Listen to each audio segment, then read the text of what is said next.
hello, everyone, and welcome to the Grand Finals free show. Here with me, I will have Evan, and then we will be soon joined by the rest of the managers. But we just wanted to give you a little bit of an intro of what we're going to be doing this time. So we have the Grand Finals Tokyo Thunders versus the Howley Heat. The Tokyo Thunders did get a bye. They were our overall first seed. And then the Howley Heat ended up on, I believe, fourth seed, right, Evan? Yes, fourth seat. I You can okay, see yeah, from the and bottom corner of the screen that everyone's here. So we'll just be having a chill time, talking about like everybody's runs, cause it's been 10 weeks of action, right, so far, and it has all come down to this moment of the grand finals. It's very exciting, and the timing is just right to enter Scarlet and Violet. And a lot of us are totally not in the mood for Sword and Shield, so it's a good time to just chill and talk about everybody's runs. Yeah. for sure, for Okay. sure. Um. So what do I have here? Okay. So we also want to like just talk about the league in general, because this was a project run by Izzy, like a passion project, and she really put in a lot of time into this. You can see here that we had at the start of this league, we mentioned that there were 30 countries represented, right? And that was really cool. So of over 129 players, uh, there are 30 like countries where all of us come from. So I think the diversity and the skill level of this league is very impressive. Okay, easy, continue. What Yeah, else no, do you see here? absolutely. Yeah, a little pet project that I appreciate everyone, our sponsors, casters, and especially Evan. You guys have no idea, like the amount. I've been like, what, the first 4 weeks, Evan and I will just stay up on call the night before. Actually, we probably have to do that this Saturday too. I mean tonight, but it's wonderful to see the way everything has gone smoothly and the amount of players. We were very nervous. A lot of burnout talk was going on, so we were like, how do we persuade players to play our league in such an awkward spot? Because we didn't have an official format. S13 was getting love and hate everywhere. Spike Muff and getting a little bit more of a shade just because of how there's a reason why we got Dynamax with this months. But overall, I think as our first league, it ended up being successful. I think everyone, for the most part, I have heard positive stuff, and hopefully we have a season two. And I mean, if any managers or players ever have feedback, you can send it to staff or like in a DM. Like we want to make this league better. We have updated the rules a couple times while we Mhm. were doing this. So if you guys ever had feedback, feel free to just DM in any of us, or like if you're shy, you can just do it through a third party, like through your managers and stuff.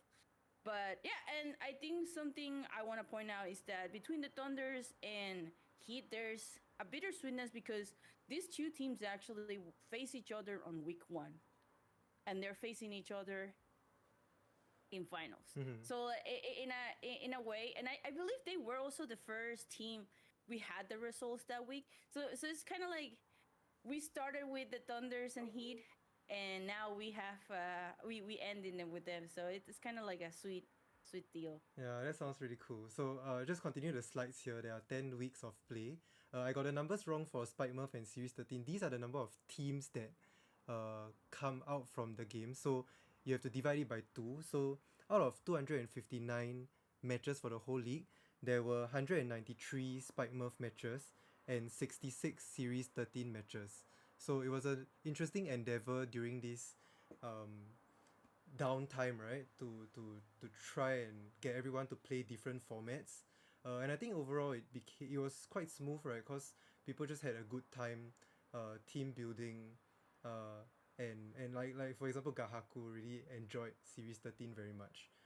Overall, across all the mons used in the teams, there were 134 unique mons, which to me isn't a lot. So like everybody was really wanted to win and really wanted to use the more meta picks as compared to other leagues. So that's just something interesting to talk about.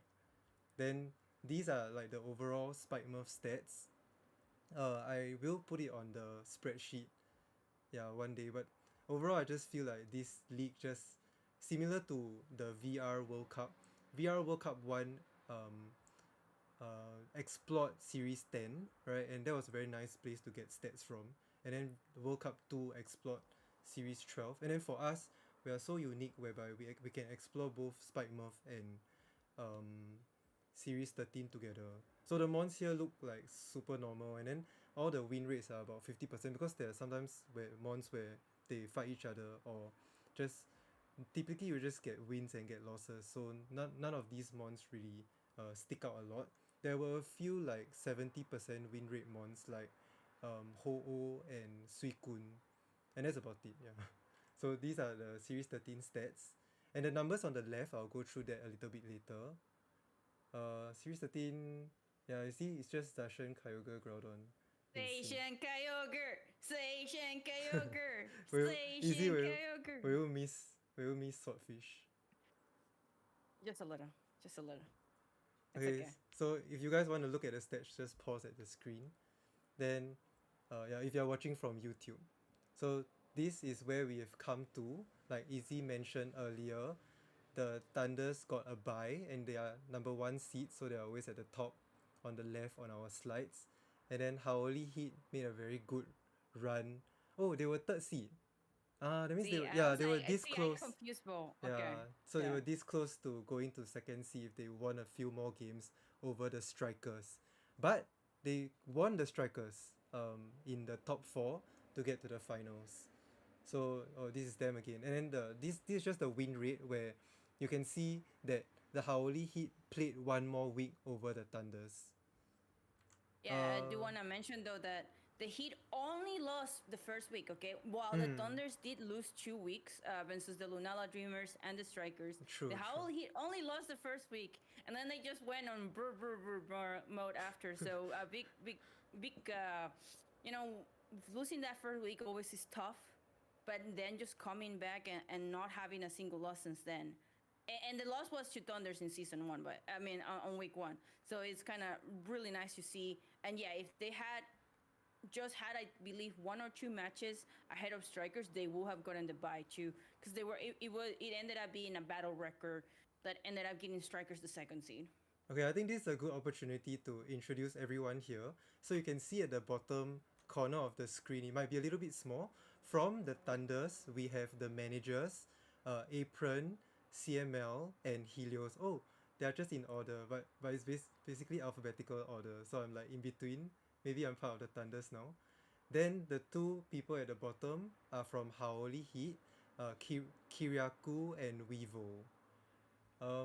Izzy, how do you want to go about this? Like, do you want to any questions you want to ask to the Thunders first? Yeah, I mean, just introduce yourself, guys, a little. Maybe just Helios and then Kiriaku. Just talk uh, a little about yourselves, and then we can move on to the matches and the journey of how you guys made it so far. Hi, I am Helios. I am one of the managers for the Tokyo Thunders. Nice to be here. Hey everyone, I'm Kiriaku. I am not a manager, but I'm lovingly known by Brett as his dad. So that's why I'm here. Um, and yeah, myself and Weaver are two of the players of Heat, and yeah, we're stepping in for our managers who aren't able to be here today. Okay, real quick, since I'm curious, before we jump into your team's runs, for the Thunders, how did Apron and Helios like? How did you guys get together and want to create this team for Izzy's league? Okay, I can. I'll start off here. So, Apron and I, we have been very good friends for like, I mean, since quite early into my VGC days. So it was quite a natural choice. Like if I was going to ask someone to that who would I would manage with, it would definitely like my first thought would probably be Apron. Nice. And from there, like from there we picked up. We asked CML if he wanted to be a co-manager with us, and thankfully he agreed. And that's why the three of us we are now banding together, and now we are managing the Tokyo Thunders here. Nice. Yeah, CML is a goat. Your all your games like always super impressive. Then how about the Heat? Maybe yeah, Kiriakou, you can talk about how Brede and Juan Garcia are like, and how do you get like how did your team go overall? Yeah, like I mean, both Brett and Juan have been like really great as managers. They've been really active. They've been definitely both doing their parts together um, to help us all prepare for our weeks. And they've been Juan's been great at the like matchups and knowing what people have been running, and Brett's been kind of keeping us everyone like energized, and he's always about in calls, and just like keeps us all active and motivated and stuff. So like between the pair of them, aside from like the caliber of the players in our team that have been like so consistent across week by week, it's been a really good combination, a really good team to be part of. I Nice. do want to know. I wanted to add one more thing about Brett and Juan. I actually asked Brett, "Hey, do you want to be a manager for this league that we're doing?" And he was like, "Let me ask Juan first. I will only manage if I have Juan." And as soon as Juan said yes, they were in. So much like Helios and Apron, Juan and Brett also have managed together in the past, and Brett was like, "Yeah, I just want to manage with Han," so it's pretty cool to see like the two main manager and co-manager having a pretty tight relationship from the get go. Which I think is very important. It definitely shows. From a player perspective, it shows 100%. Nice. Okay, so looking at this slide, like these are the team's runs. If you count the Tokyo Thunders who have played 7 less matches than Haoli Heat, then what I did was I broke down Spike Murph and Series 13 matches, and you can see that the Thunders are dominating in Series 13. They have the best Series 13 record of 12 wins and 4 losses. Um, then for both sides, all the records win rates have been positive, which shows like all the teamwork and the effort, like all the hard work has really put through. The win percentage here of 57 percent versus 53 is so close also. So overall, the league I feel is just of made of a lot of people with very similar like skill levels, which made all the weeks like very tight all the way to the end. Oops, where's my next slide? Then these are the runs of the teams. Easy, you want to talk about this, right? The journeys. Yeah, the journey, as we mentioned, Heat and Tokyo Thunders faced each other on the very first week. 6-2 in favor of the Thunders. And then, but after that, as you can see, not a Yeah, single loss for the Heat that's at all.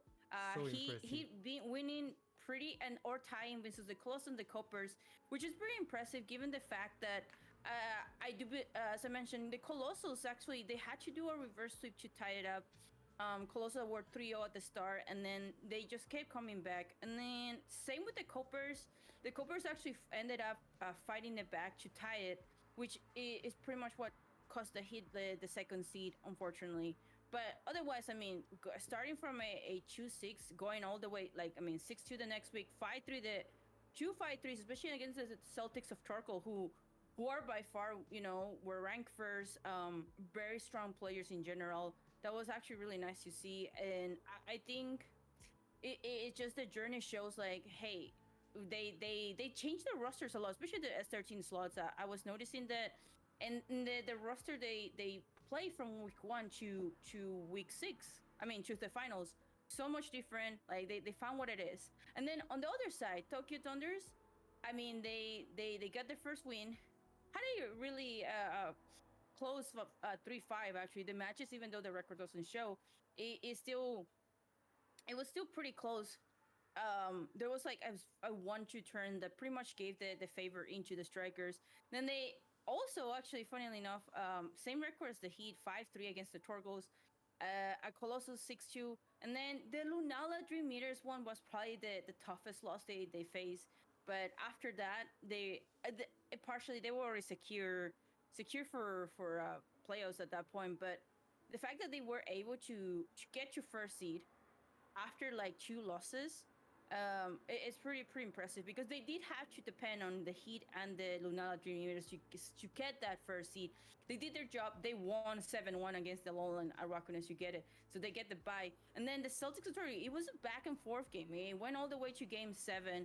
And it was pretty intensive. So I think in a way, it was really good for them to have such an intense match because I felt like the Thunders use that as a good warm up because the one of the things about having a bye is that sometimes not coming in like warm up might get things a little dicey. So I think the fact that they had that probably helped her in their top four matches. So yeah, Okay, since Izzy talked about the Heat first and like being I mean to. undefeated for the past uh 8 weeks, right? Undefeated for the past 8 weeks. Let's throw it down to Kiriaku and Weevo. How did the run feel, and how was the environment within your team? I'll let Weaver take this. Okay. Okay, I think it was all the weeks that we played. I think were pretty tight. Even the second one that we went 6-2, I really feel that we managed to not get any lose, but we struggled quite to have 4 wins, and that that shows that this league has a great level, great players playing. So Mm. about our players, I have to say that we had a very solid roster. Like, not maybe there are not very well known names on the Yes. on these days Actually, I on can Dynamax show. format, but I felt like we had like more players that are not playing finals that did a great job on the regular season, like Jamie Keane, Hmm. Robert Sombra did great as well. And Monroy is a guy that I know because he's from Spain too, and he just is going for 0. It's like he's doing great too. He played his matches well as well. I was able to see that the team is performing great since now.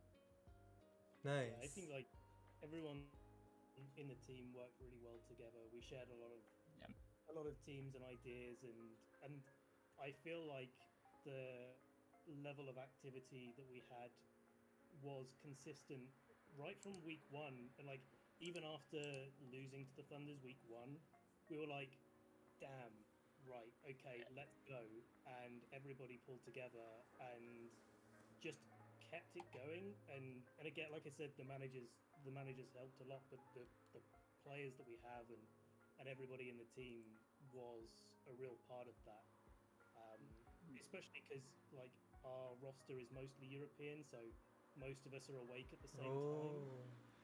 which yes, really so like you know everyone's within a few hours of each other waking up for the most part, so we're all active at similar times, and that kept like a really good sense of community in the team.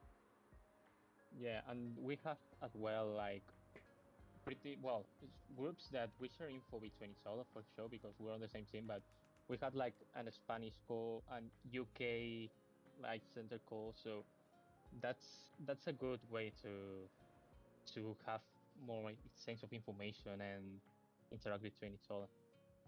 Yeah, I think, yeah. That's a really really yeah. good point. I think like having pairs or like training partners are very useful in draft leagues like this.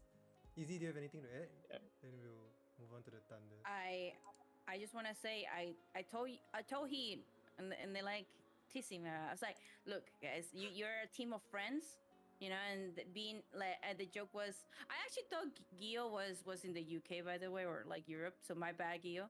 But it was like UK. It was like EU plus Hobbit. but it's EU plus Hobbit and Geo. And yeah, I said that the fact that the synergy is going to be important, and having being in a team where it was mostly NA, so all the time zones were similar, is such a good thing for a team environment. And then the core stuff, yeah, it's very important. I mean, Jamie and Kiriako, I know they've been longtime friends. Um, Juan and Francis, the Spanish core, um, all very important things that I think help a team environment and help like a team success, and it work and it shows. Just results to speak by itself. So good job. All right, let's Power of move on. friendship. Let's move on Thanks. to the let's move on to the Thunders. For Apron and Apron CML and Helios. My question is like, how did you guys take those two losses, and how do you feel your run was overall? Was it smooth, or was it rocky because of those losses? Apron or CML, would you like to take this? Yeah, I'll do it.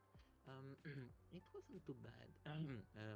Well, we realized that against the Lunala Dream Eaters, we didn't do our best preparation, but I immediately said that we are going to learn from our mistakes and we are going to win them all from now on. And it has been so until now.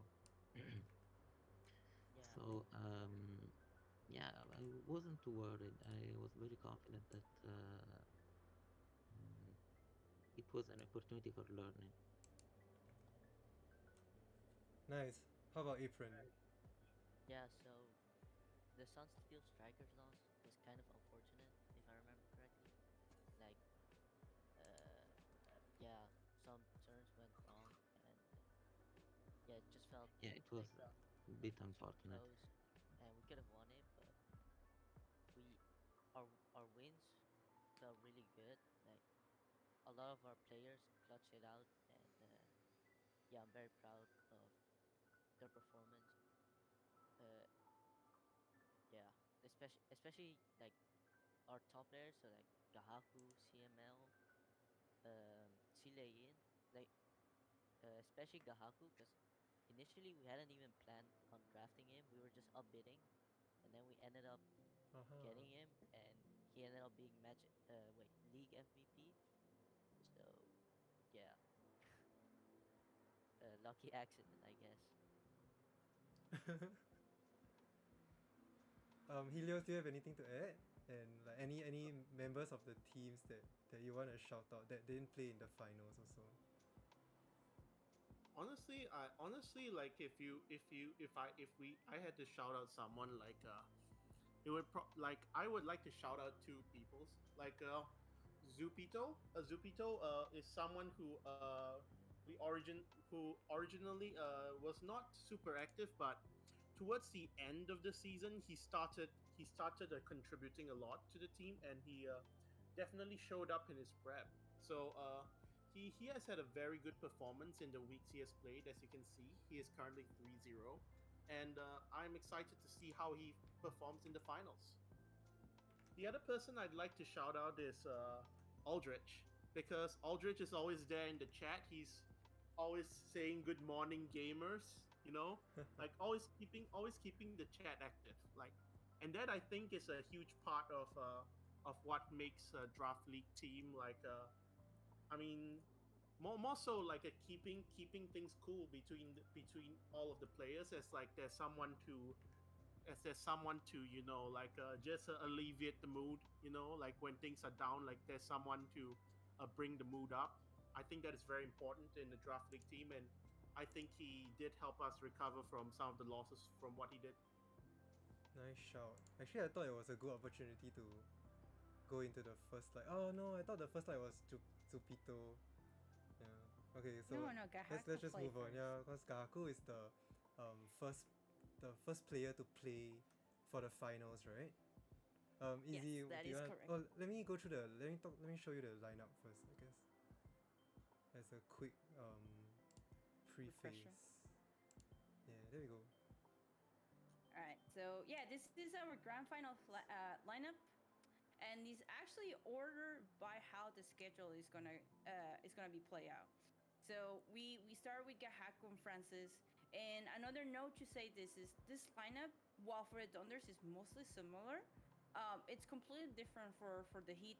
There's no rematches because it was the first week. Everyone was trying to figure out stuff. So compared to like other matches we have in the past, I think it's pretty cool that the first game, like the first set of the season between them, is so different from the end. It's in a way like sort of an evolution of both teams. Except on S13 for Tokyo Thunders, like they didn't change anything there. It's just Hmm. CML and Gahaku. But I mean, there's a reason why it's them. So yeah, we can start with Gahaku and Francis. Okay. Do you have Uh, any questions for the people? so entering this match, for the Thunders, because I keep going for the Heat first, just because naturally I just look at the right. Um, so Francis had been pretty much the both losses. I mean, Francis was started in S13. I mean, Spike move, got moved into S13, and clutched a lot of weeks for the Heat. But Gahaku is the same, right? Gahaku got the league MVP. The one loss he suffered against Adi actually was to a very unfortunate crit, which it's the only. I mean, yeah, it's the only reason he lost that game. It's like he got critted after getting the 50-50 right. So very unfortunate for Gahaku. And however, I want to know, were you guys nervous about this match versus Francis? Like, did you guys feel like Gahaku? It looks like Gahaku like has been using the same team, the same with Francis. So were you guys, you know, nervous, or what were your thoughts when you saw, oh, it's Gahaku versus Francis instead of like CML versus Francis? Okay, I'll start off here. So, I mean, obviously, Francis is. I mean, it goes without saying that Francis is one of the best S13 players in the league. So, I would definitely be lying if I said that if I was not nervous at all. Francis as a 3K, he has put in a major work for the Haoli Heat, and like I would say that I would attribute like one of the primary reasons why Haoli Heat have gotten far more consistent after the first week, after the first loss against us, is because they decided to move Francis to S13. However, Gahaku is of course the league MVP. He is a very consistent player. He understands the format very well, and of course I will be rooting for him as he's my player. I'm excited to see how the match will go, but of course some nervous at the same time. Oh, cool. Kiriako, I don't know if you guys knew how Francis was feeling about facing Gahaku. Uh, like, just like Gahaku, Francis also seems to like a certain core. Seishin, Kali, Shadow, plus Whimsicott. I think, yeah, I would say it's the most consistent. So do you guys any thoughts about how like you guys prep it, or like if he was like, oh, I know how to beat Gahaku's team, stuff like that you guys can share, So or no? I think I'm gonna pass off speaking about Francis to Weevo, but I do want to make like a point about this matchup since we're starting with Series 13. Just in terms of our mindset going into the match against the Funders, um, and in our prep, like we basically like this is just a big shout out to the Funders, like how well they've done in Series 13 over the season, and how much like if you go into every week with basically 2 wins or at least 1 win and most likely 2 wins, you're going to have a good time, and that really shows.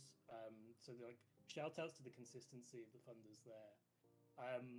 But like for us, we knew going into this week and in our prep that like the Series 13 slots could be the real swing slots for us. So this is like a lot of where we are going to be focusing our efforts and trying to like take a couple of games that are really important and make them not guaranteed to be in the Thunder's favor. But we've I'll let you talk about Yeah, France. you almost say everything, but yes, it's what I think we all know that Thunders are the best team playing season 13. So and Gayaku was the MVP. So taking Francis the game, yeah, if Francis takes this game, will be a huge boost for us. I think it's one of the matches that will be, yep, crucial to get on. And well, we trust all Francis. Francis is a very good player. So yeah, I Yeah, know I I hope mean, we like, take. I noted that definitely, Francis like, like did two rematches because he played against Klefki and Daini earlier. Then he turned both into wins, you know. Like he fought Daini and Klefki again in the playoffs. mm, yeah, like, So he's and really strong. Yeah. definitely, and a player. While we started out in Spikemouth, and then went really over to Series 13 because that's where they were most consistent. They've also been like France has been really great for helping everyone prep for Spikemouth as well, and like being a great part of the team in that way. So, like, yeah, big shout outs to Francis as well, and like definitely while Gaku is the MVP and really consistent with Series 13, like you can see there's no a 4-1 5-1 sorry record with Series 13 is nothing to turn your nose up against. It's definitely like quite even as far as matchups go, I think. I feel like too that the our team was not very in general invest into play series 13. Mm. So shout out to Polar Bear as well and Francis to step on and prepare the season 13 matches because for them it was okay to play series 13, but maybe they would prefer to play spike mode on other weeks. But we all know that they were the better ones to play season 13. Mm. Oh, really well said. Yeah. And as a Series 13 player myself, I want to stress the fact that we have no ladder to test with. So testing is very difficult right now. Yeah. Um, so yeah. Indeed. Mm, Yeah, Oh, and that's another true. fact is that Francis explicitly told me that he was hoping to get to play against Gaku because he was the league's best player. He told me, no offense, but I don't want to play against you. I want to play Gaku. Nice. So I he is feel like definitely the kind of Yep. player who doesn't get intimidated by playing against the MVP, but he is very excited. Mm. Yeah. looking at the bottommost teams like Gaku um, pivoted towards the Eternatus Zamazenta, and then Francis is using the Kelly Shadow Zacian with the Curum, then it does look like it's a good matchup against Gaku. So Gaku needs to play out of his mind Yeah, to I win it. just want to add that that's gonna create a mind game where Hmm. because Gahaku can because that's his comfort, right? So he could bring this team again, and maybe Francis expects it or the opposite, and he expects a counter team. So we'll see. We'll see how it ends up. Well said, Yep. well said. Okay, let's move on to the next matchup. So this is the second one, and between the two S13s, we have this Spike Murph match. And both like Zupito has been just popping off in Spike Murph, going undefeated. Let's start with the Thunders then. What do you think of this matchup and of Zupito and his games? Zupito has definitely been someone who has been like playing far better. Who has been playing very well in the Spike Myth Cup format for sure. Like he is undefeated right now, and he took two sets against two players who like I would say prior to this league would probably be considered some of the best players. And I think right now they're still considered some of the best players in the form of Tabu and Owi. Like, and he took sets against them. So I think it's going to be a good matchup. Baked is another very strong player, of course. He has been a little bit unfortunate in the past few weeks. He did not perform so well in Spike Smith, but I am sure that he will regain his mojo, and he will likely, and like considering that he's fielded for playoffs, I think that Joan and Brede must have some semblance of trust in him. So I think it's going to be a good match as well. Excited to see it. Yeah. Nice. So from the Heat side, what do you guys think of Beckett and how has his run been? I see that you guys fielded him to do a Series 13 match in the last week. Yeah, that was because what I told you before, like almost anyone wanted to play 13 at all, so we had to well put someone that we wanted to play into a spot that, well, speak of most slots are covered, so someone that was on the bench had to play the Series 13 match because Joanna and Brett always want to rotate everyone, and with the roster we had, makes sense to rotate. Like, and yeah, that's why he ended up playing a season 13 match. Yeah, if I remember And did rightly, he? really close set of Yeah, Series 13. yeah, he was really close.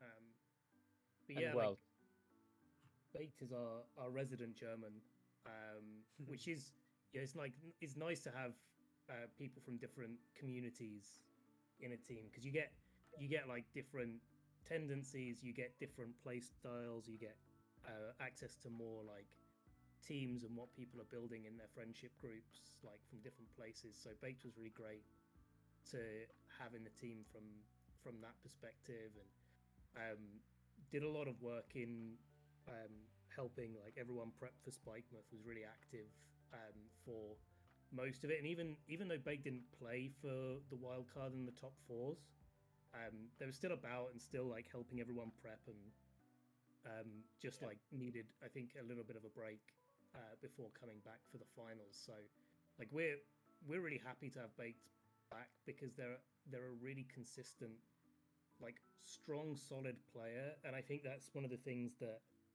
sets Baked apart from other some other like players in general is that they they're the ones that you Baked. I feel is one of the players that you can always count on to grind out a game. It's like it's never easy to beat Baked because he's like always finds a way not to even if they're not in a winning position, finds a way not to lose and finds a way to, maybe squeak out that like all important win. And I think that's one of the things that I definitely shout out for Baked as being one of the really like key parts of the team to have in the finals.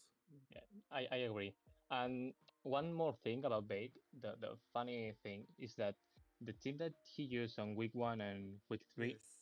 and week 5 too, it's like I personally, Juan and I really like personally the team, and we like baptized the team as Bake's team, and we like playing Bake's team, and because Nice. the team was, yeah, so good from the first weeks the team was too strong.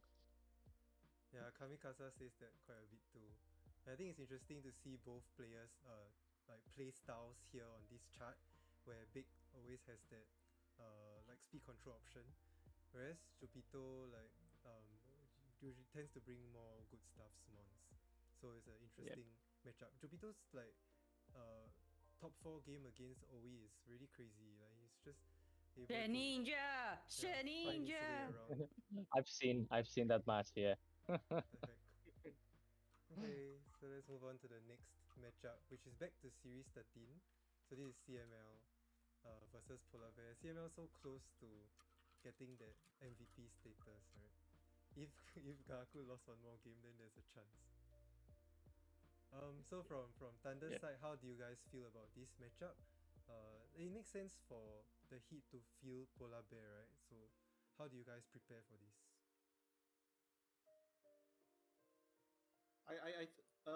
CML, would you like to speak about this? Yeah, sure. Um, Looking at Polar Bear's teams, this is a bit scary because how do you prepare for this? he has shown he can use Rinyasan, he can use Ibertel teams, he can use Calyrex teams. This is tricky to prepare for because Rinyasan loses to some Pokemon that get destroyed by Kyogre or Calyrex, and if you want to beat Calyrex, you have to bring Dialga, but Dialga gets destroyed by Sun. So the there are a lot of mind games in this matchup. I want to ask CML really quick. On both ends. Why do you bring Rinya's son against Ace Noek in Series 13? Because I feel that Incineroar has a better matchup against Yveltal. Because if you use Calyrex, then Yveltal can be a bit tricky. But the Grimmsnarl plus Incineroar mode gives more breathing room. You can parting shot the Yveltal if it is physical. You can even intimidate it. Also, I was running Taunt on Grimmsnarl to prevent coaching. So yeah, I was content of playing only two restricted Pokemon because the team was more We, balanced in my opinion. we were looking at that for the prep for this week, and I remember someone was just pointing out, it's like, hang on a second, that's Rinya's son and Series 13. Is like, did CML just forget that you could use more restricteds or something? It was nice to see you win with it, but like also we were just like, oh my god, like how does this work? Yeah, he's 2-0, so very, very It was strong. adapted to Series 13. There are lots of weird A lot sets of here. things. Yeah. Because it seems like, I just pulled up Ace Noek's team and he only used one. Oh no, he didn't play Series 13 at all. Okay. So this was definitely a surprise for him. Okay, from the Heat side, what do you guys think of Polar Bear? And like, I'm curious as to why he's been alternating between Spike and Series 13. Is this like Weevo mentioned earlier because of that, like that last slot, right? So you guys try to alternate Yeah, players.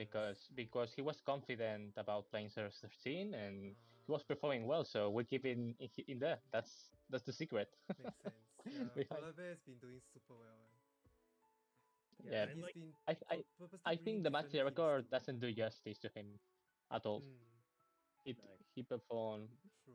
He deserved like two more wins. That but it's fine. Yeah, Yeah, and like, like both a player that can contribute in Series 13 as well as Spikemas. So like as a team player, one of the most probably flexible players that we've got, and really did well across both series. And again, like, I keep saying this, but like, really a part of the team and helping everyone prep for the week. Did a lot of best of threes with our team through the weeks, and made sure that we were helped everyone to be as ready for their matchups as possible. But like, of course, coming back to being the finals now, it's like Gio's been one of our more consistent players in Series 13, and one of our more confident players, because as we've rightly said, like we're a team of Spike Muff players that also play some Series 13, and that was coming into the finals as a matchup, and like preparing for the Thunders with the aforementioned amazing Series 13 players. Like we wanted to put our best feet forward in these matchups for sure. Yeah, so can I add one last thing? Yep. Yeah. I want to shout out Chongjun and also Chengfu, because especially with CML's prep, uh, they worked they work together a lot, and yeah, our helpers in general contributed a lot, but we CML and Chongjun grinded S13 a lot, so yeah, yeah, I just want to shout out. Good shout out. Yes, I didn't know Chongju's that Chongju's been contribution was very important. Song Addictus. all addictos. Son Addictus. But that makes sense because Series 13 at that time had a ladder to grind, and everybody there were very consistent. All the people in the top 30 that I've seen. Okay, let's move on to, so all the rest of the matches now would be Spike Murph. Izzy, do you have anything to say at this point? This is like the midway mark.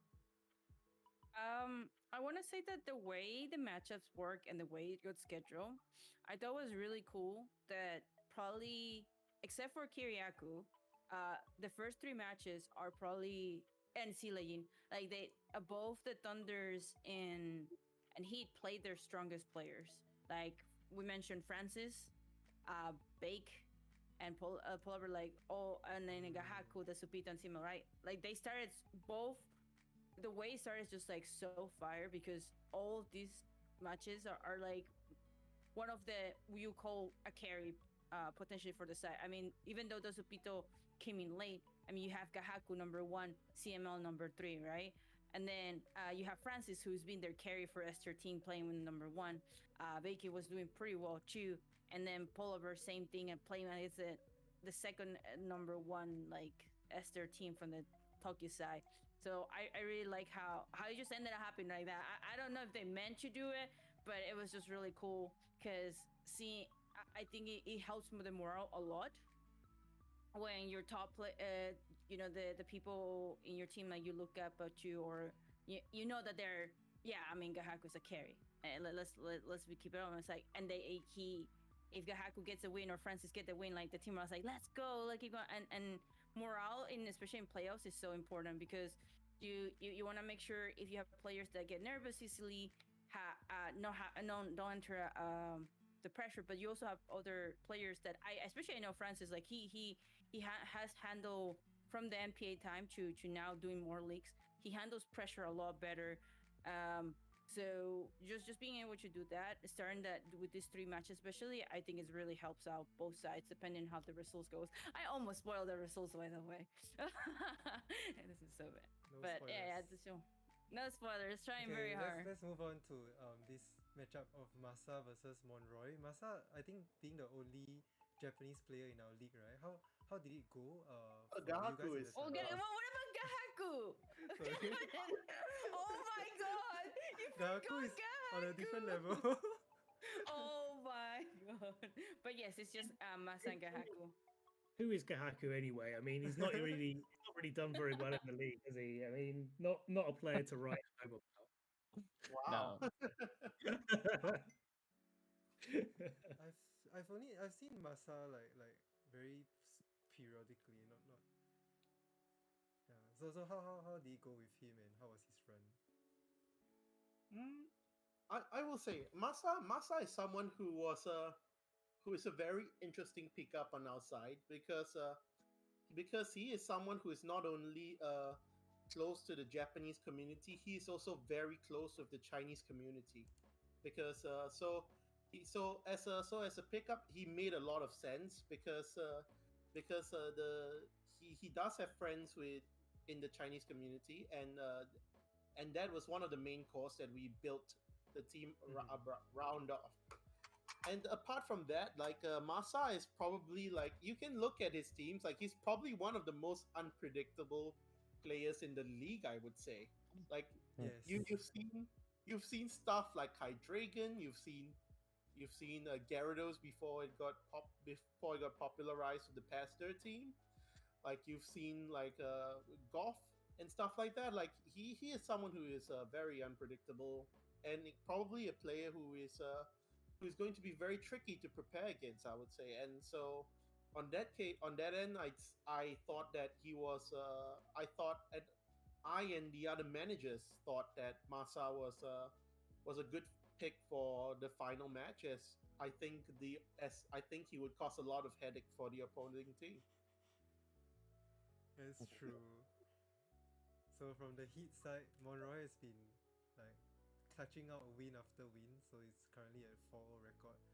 How do you guys help him with his prep against Masa, who is super unpredictable?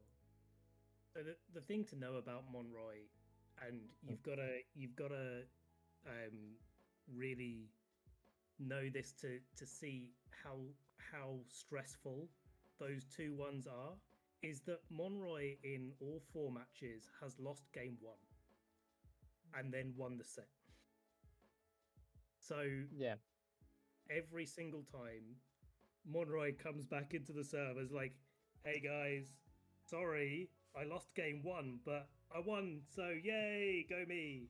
And we're just like, oh my god, not again. yeah, So funny.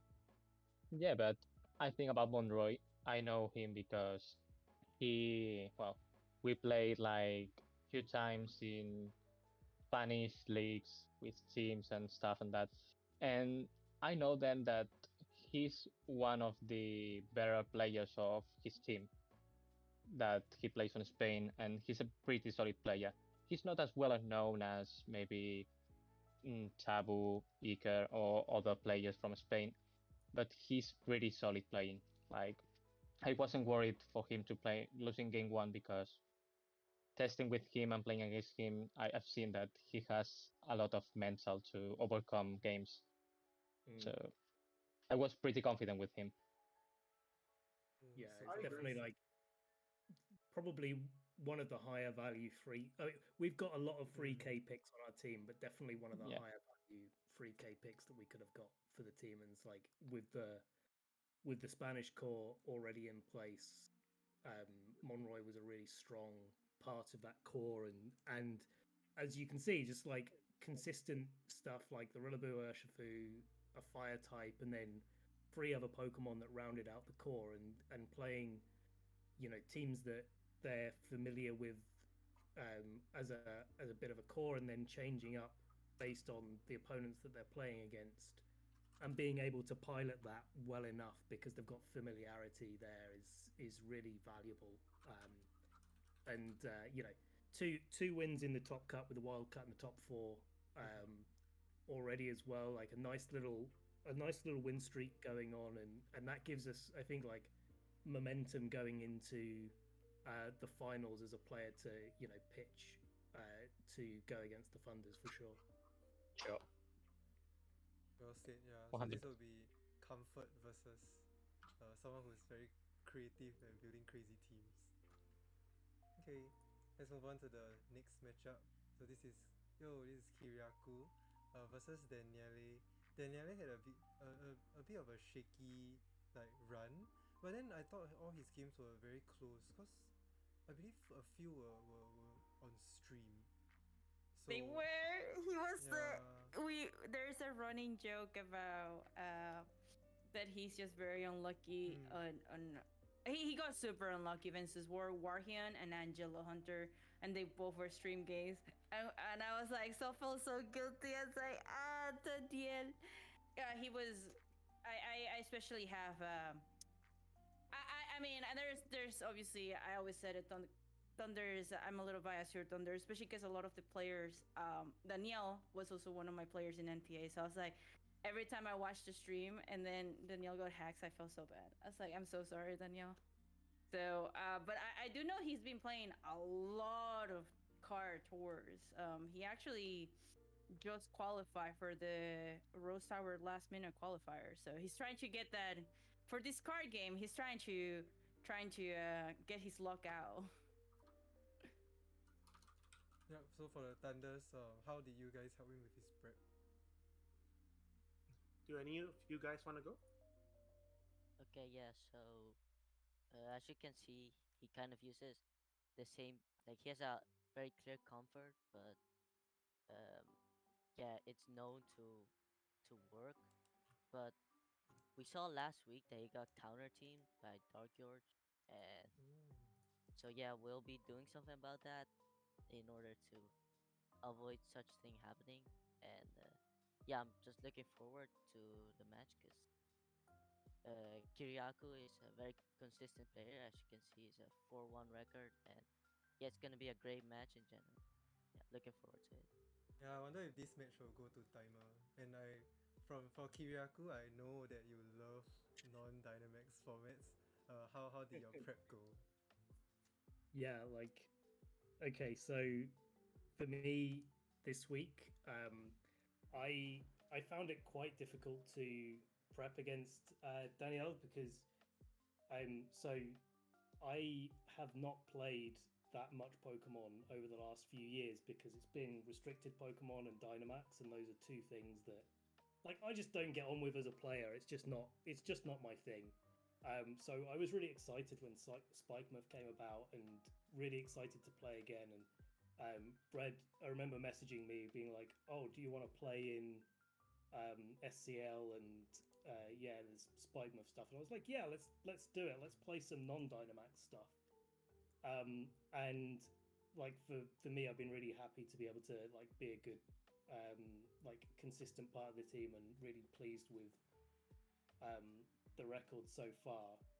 But I didn't really have too much to prep against Danielle, only like knowing some comfort stuff that they used. So hard week to prep for, but I think like yeah, I'm looking forward to how the match is going to go. It's going to be fun to play them for sure. Yeah, I'm interested to see like, cause I know that the Insane Rila Ursh is like struggles against Ferroton, right? Sometimes, so I'm not sure how it'll go. Yeah, I Okay. mean, on paper, like it is just a match and stuff, like right. It's very favor on Kiriako, so it will be interesting because I mean, at least if I was Kiriako, I was like, oh, I only have to really prep for two teams because as you can see, Yes. Danielle has been using the same thing. Um, so also, I love the fact that I believe Kiriako was one of the first ones to bring Nidoking in the Spagmo series. I wish we had seen more of it, but I understand. I understand the Nidoking doesn't always work. Yeah. That team did not. That- you know what, that was actually the team. So, and I do this consistently. I did it in UK World Cup. When I played against Renzo Navarro, and I can't remember what series it was. I think it was the single restricted Okay. format, World Cup one.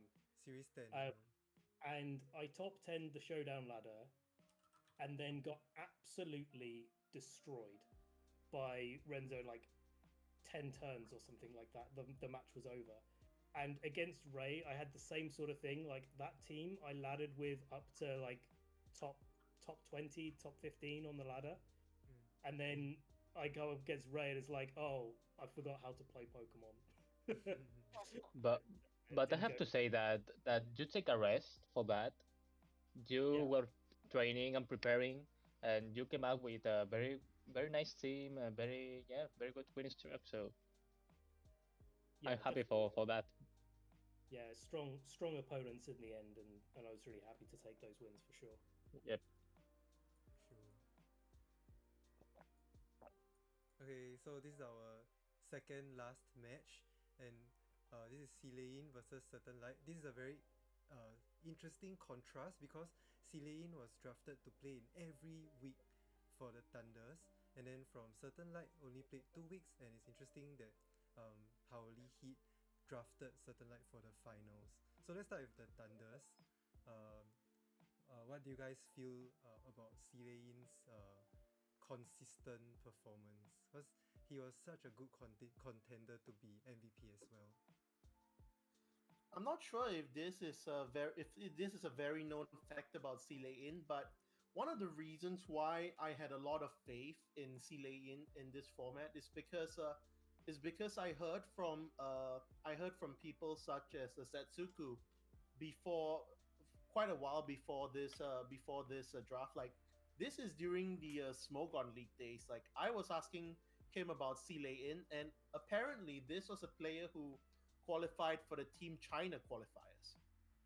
And I, without giving too much information of how those work, like, it is Team China qualifiers. The reason why they have extremely strong teams every year is because it is one of the most difficult to qualify for qualifiers. And so I knew that this guy was good. And he definitely showed it in Smogon PL because I think he was undefeated in 2017 up till, I think he's undefeated in 2017 in the entire league. And he only lost one game in the finals in that league. So I knew that this person was a known quantity, and it was one of the primary reasons why I wanted to draft him. And from that, he definitely showed. He is not the most talkative person in chat, but he is a quiet prepper, and he always preps very hard for all of his games. And I think it shows because he has a fantastic record in this league. Mm. Yeah, I personally witnessed his destruction in SPL because I was on his team, and it was very funny because he would he he usually preps in his private chat, so we would he would just show up in chat once in a while and say I want to and then share replays and wow, good job. And yeah, so he he had an insane record in SPL, so I was vouching for him too. Like this guy's crazy, When and Helios was you can talking see, about 2017, is VGC 2017, right? Yes, yeah, that's correct. It's crazy how he like finds the avenue to practice as well. I think probably with friends. yeah, Mm. Yeah, like this is definitely from Heat side. Um, one of the matches we were really happy to see. Oh, Like matchup player to player. Um, because oh. both so when we looked at CN, it was clear that they like like the guys have been saying, they do their prep, they bring different teams every week, and they are, you know, they make their teams um, in order to counter what their opponent's been bringing.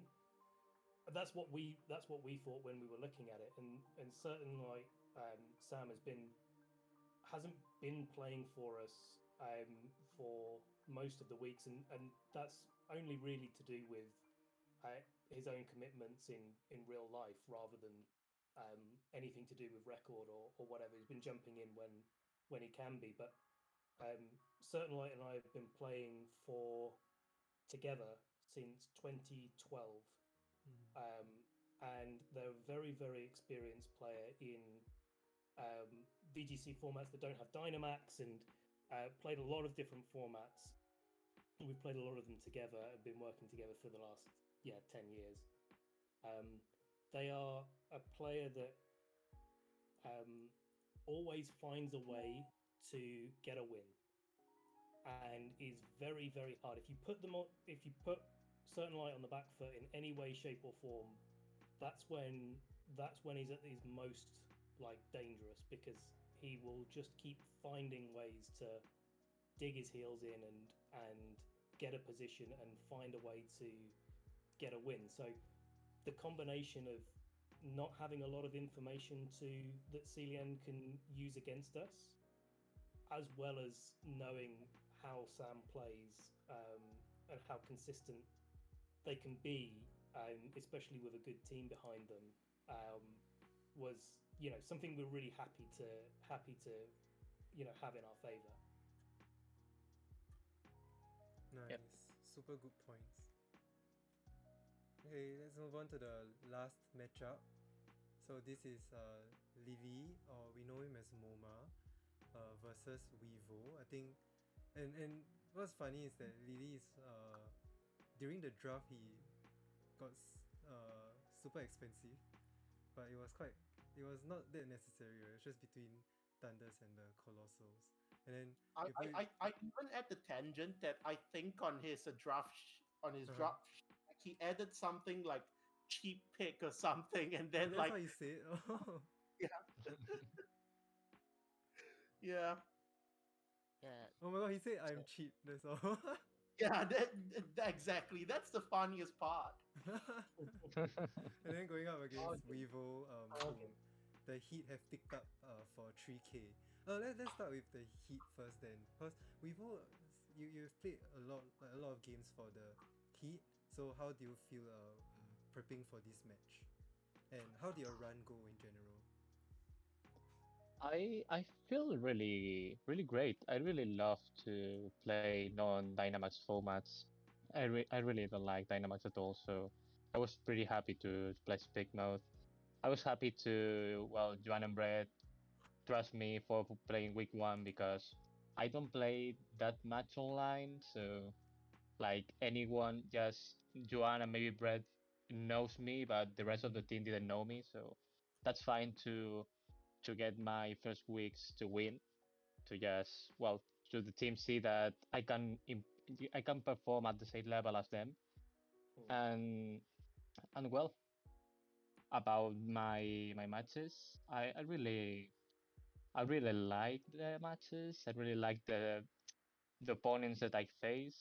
I really enjoyed um, week three versus Celtics while I playing versus Zoe. I really liked that match. It was a very difficult matchup, and I overcame it well. And well, Nice. I Your feel happy about your my run. teams are super cool, I must say. Yeah, I really Yeah, like to build around every format I play.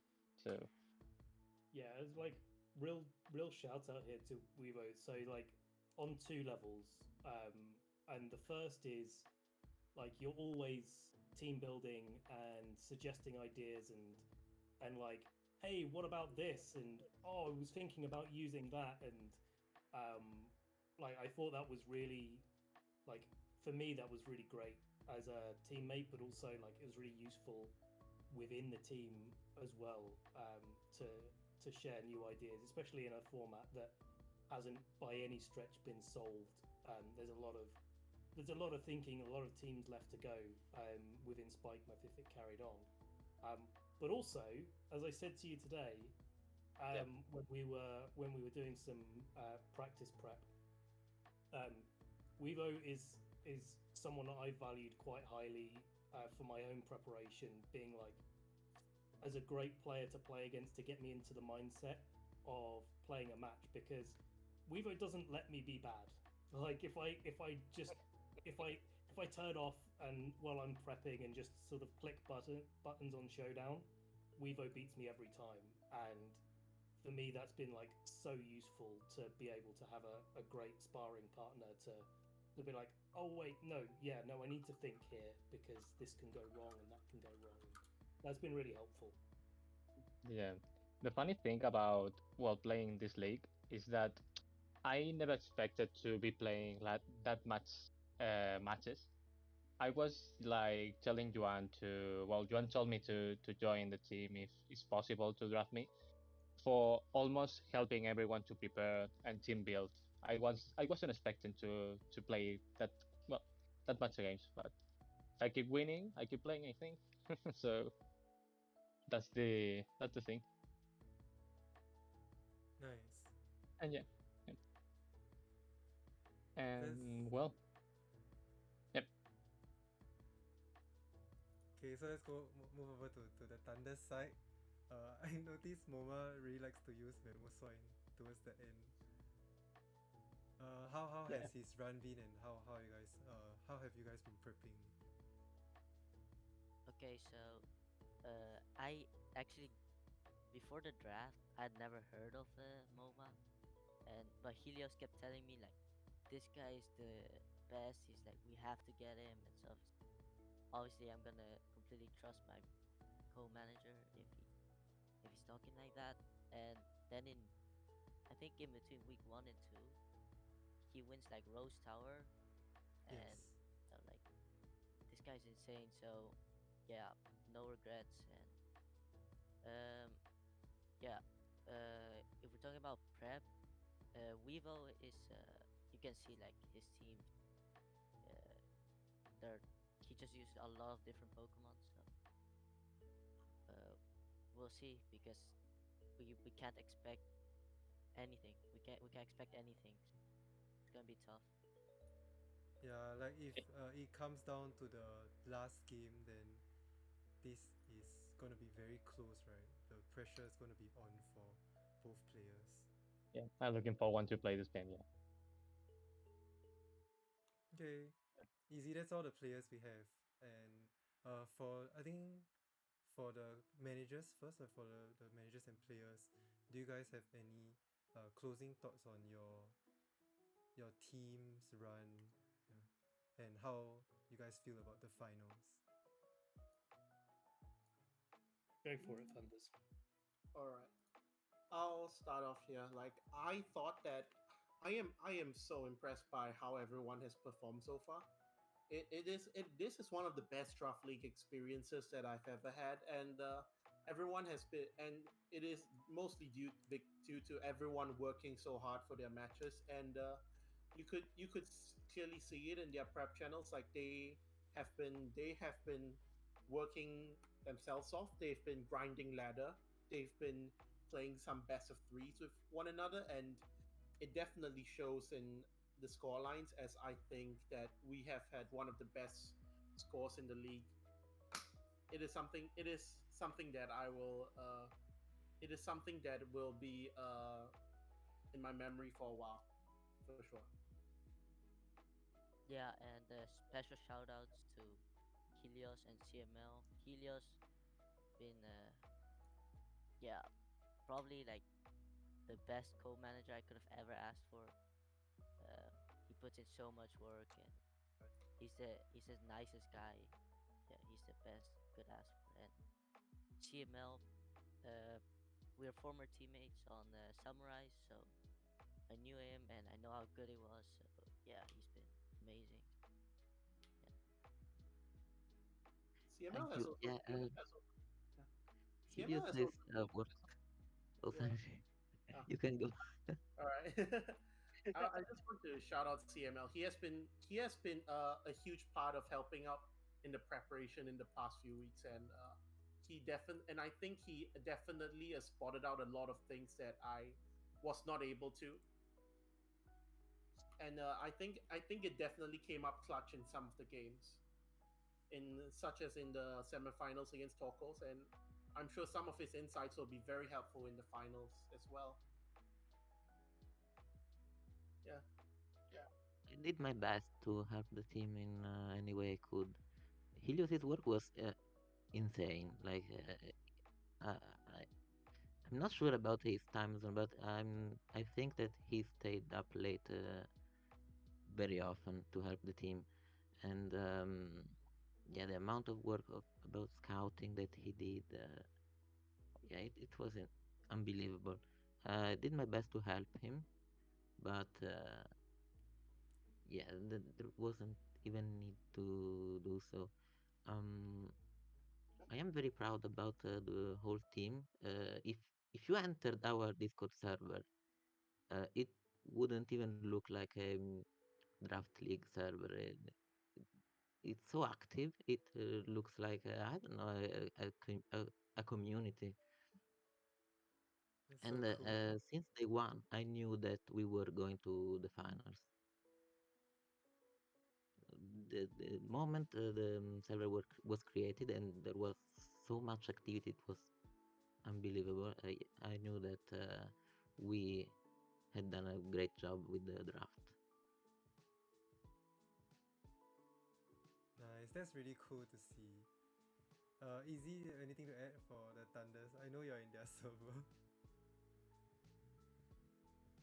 Oh no, you're muted. Uh, uh, no, no, I was just like shushing you, just as a joke. I mean, yeah, they're amazing, and they let me scold them every once in a while. I was like worried I was over scolding them because it's like Helios, add match links, come on, or Apron, submit. So I was like a little worried sometimes that they will get like annoyed at me for doing that, but I was just like, come on, don't get behind. So, but otherwise, yeah, they it's an amazing team environment, and I'm glad to see them in the finals. So that's it. Fun thing I'd like to add. If for the first few weeks when Izzy was in our server, her server role was literally called lame. Oh, April kept bullying me like that. Then I forgot what I had to do, and then I became less uh, lame. But yeah, yeah, yeah. Congrats, Easy. thank you, thank you. For the Heat, like we apologize for putting you guys at eighth place at the start. That's so sad on us. Like You know what? You know very, what? very poor. It's become a meme at this stage, and I'm not Yeah. going to go on for a long time about how you guys ranked us eighth when we're in the finals and we're basically undefeated. We sincerely apologize. So this is the thing is like we knew when everyone got in the server and we knew like what our team composition was going to be. We knew that we were going to be underestimated, For but sure. we also knew that we were a really strong team, and we expected to go far right from the start. And like a lot of that is because of the amount of players that we've got that were really strong outside of Dynamax formats that players either don't know as well, or some of the kids out there that haven't been playing for as long as old people like me didn't know as well. So we expected from the start that we were going to be like doing really well, and from my perspective, like Brad and Han have been like amazing as managers and pushing us forward and keeping us going and keeping the morale and helping us prep and all of those things that you need managers to be there to do. They've been great at doing, and everyone in the team has been pulling their weight and being there, and we've had fantastic helpers. We have so many people in our server right now, it's unbelievable.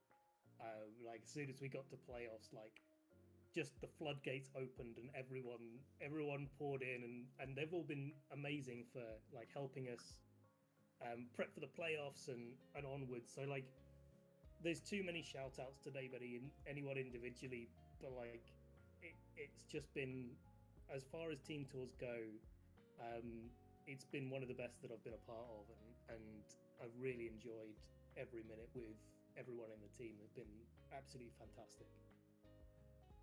Let's Yeah. go.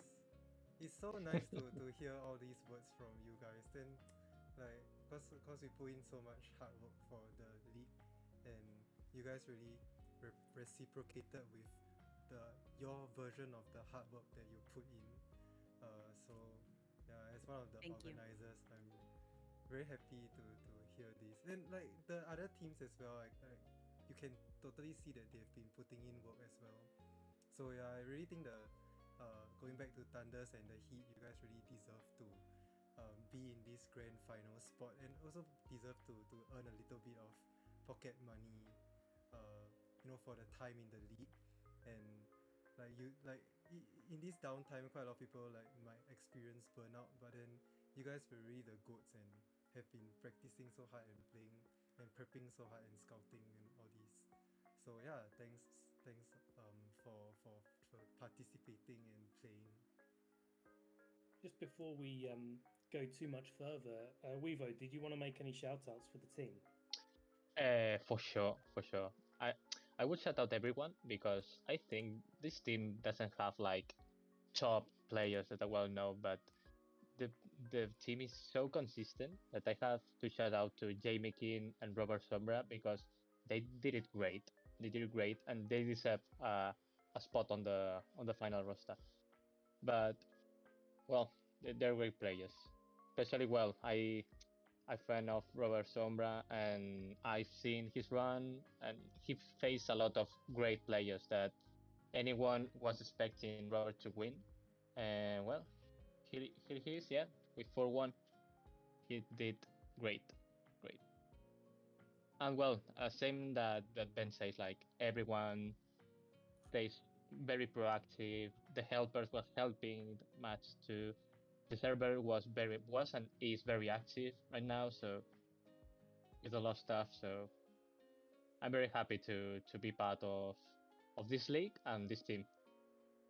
It helped me a lot to well get ready for Scarlet and Violet to Nice. to warm up for this new season that is coming. Definitely. I just want to, as a final closing thought from one of our managers, Brad. He did say as well, like it was maybe a little bit sad to have SCL in two formats that were nearing their end with Scarlet and Violet coming out, and people, whether they liked it or not, coming away from anything Gen 8 VGC.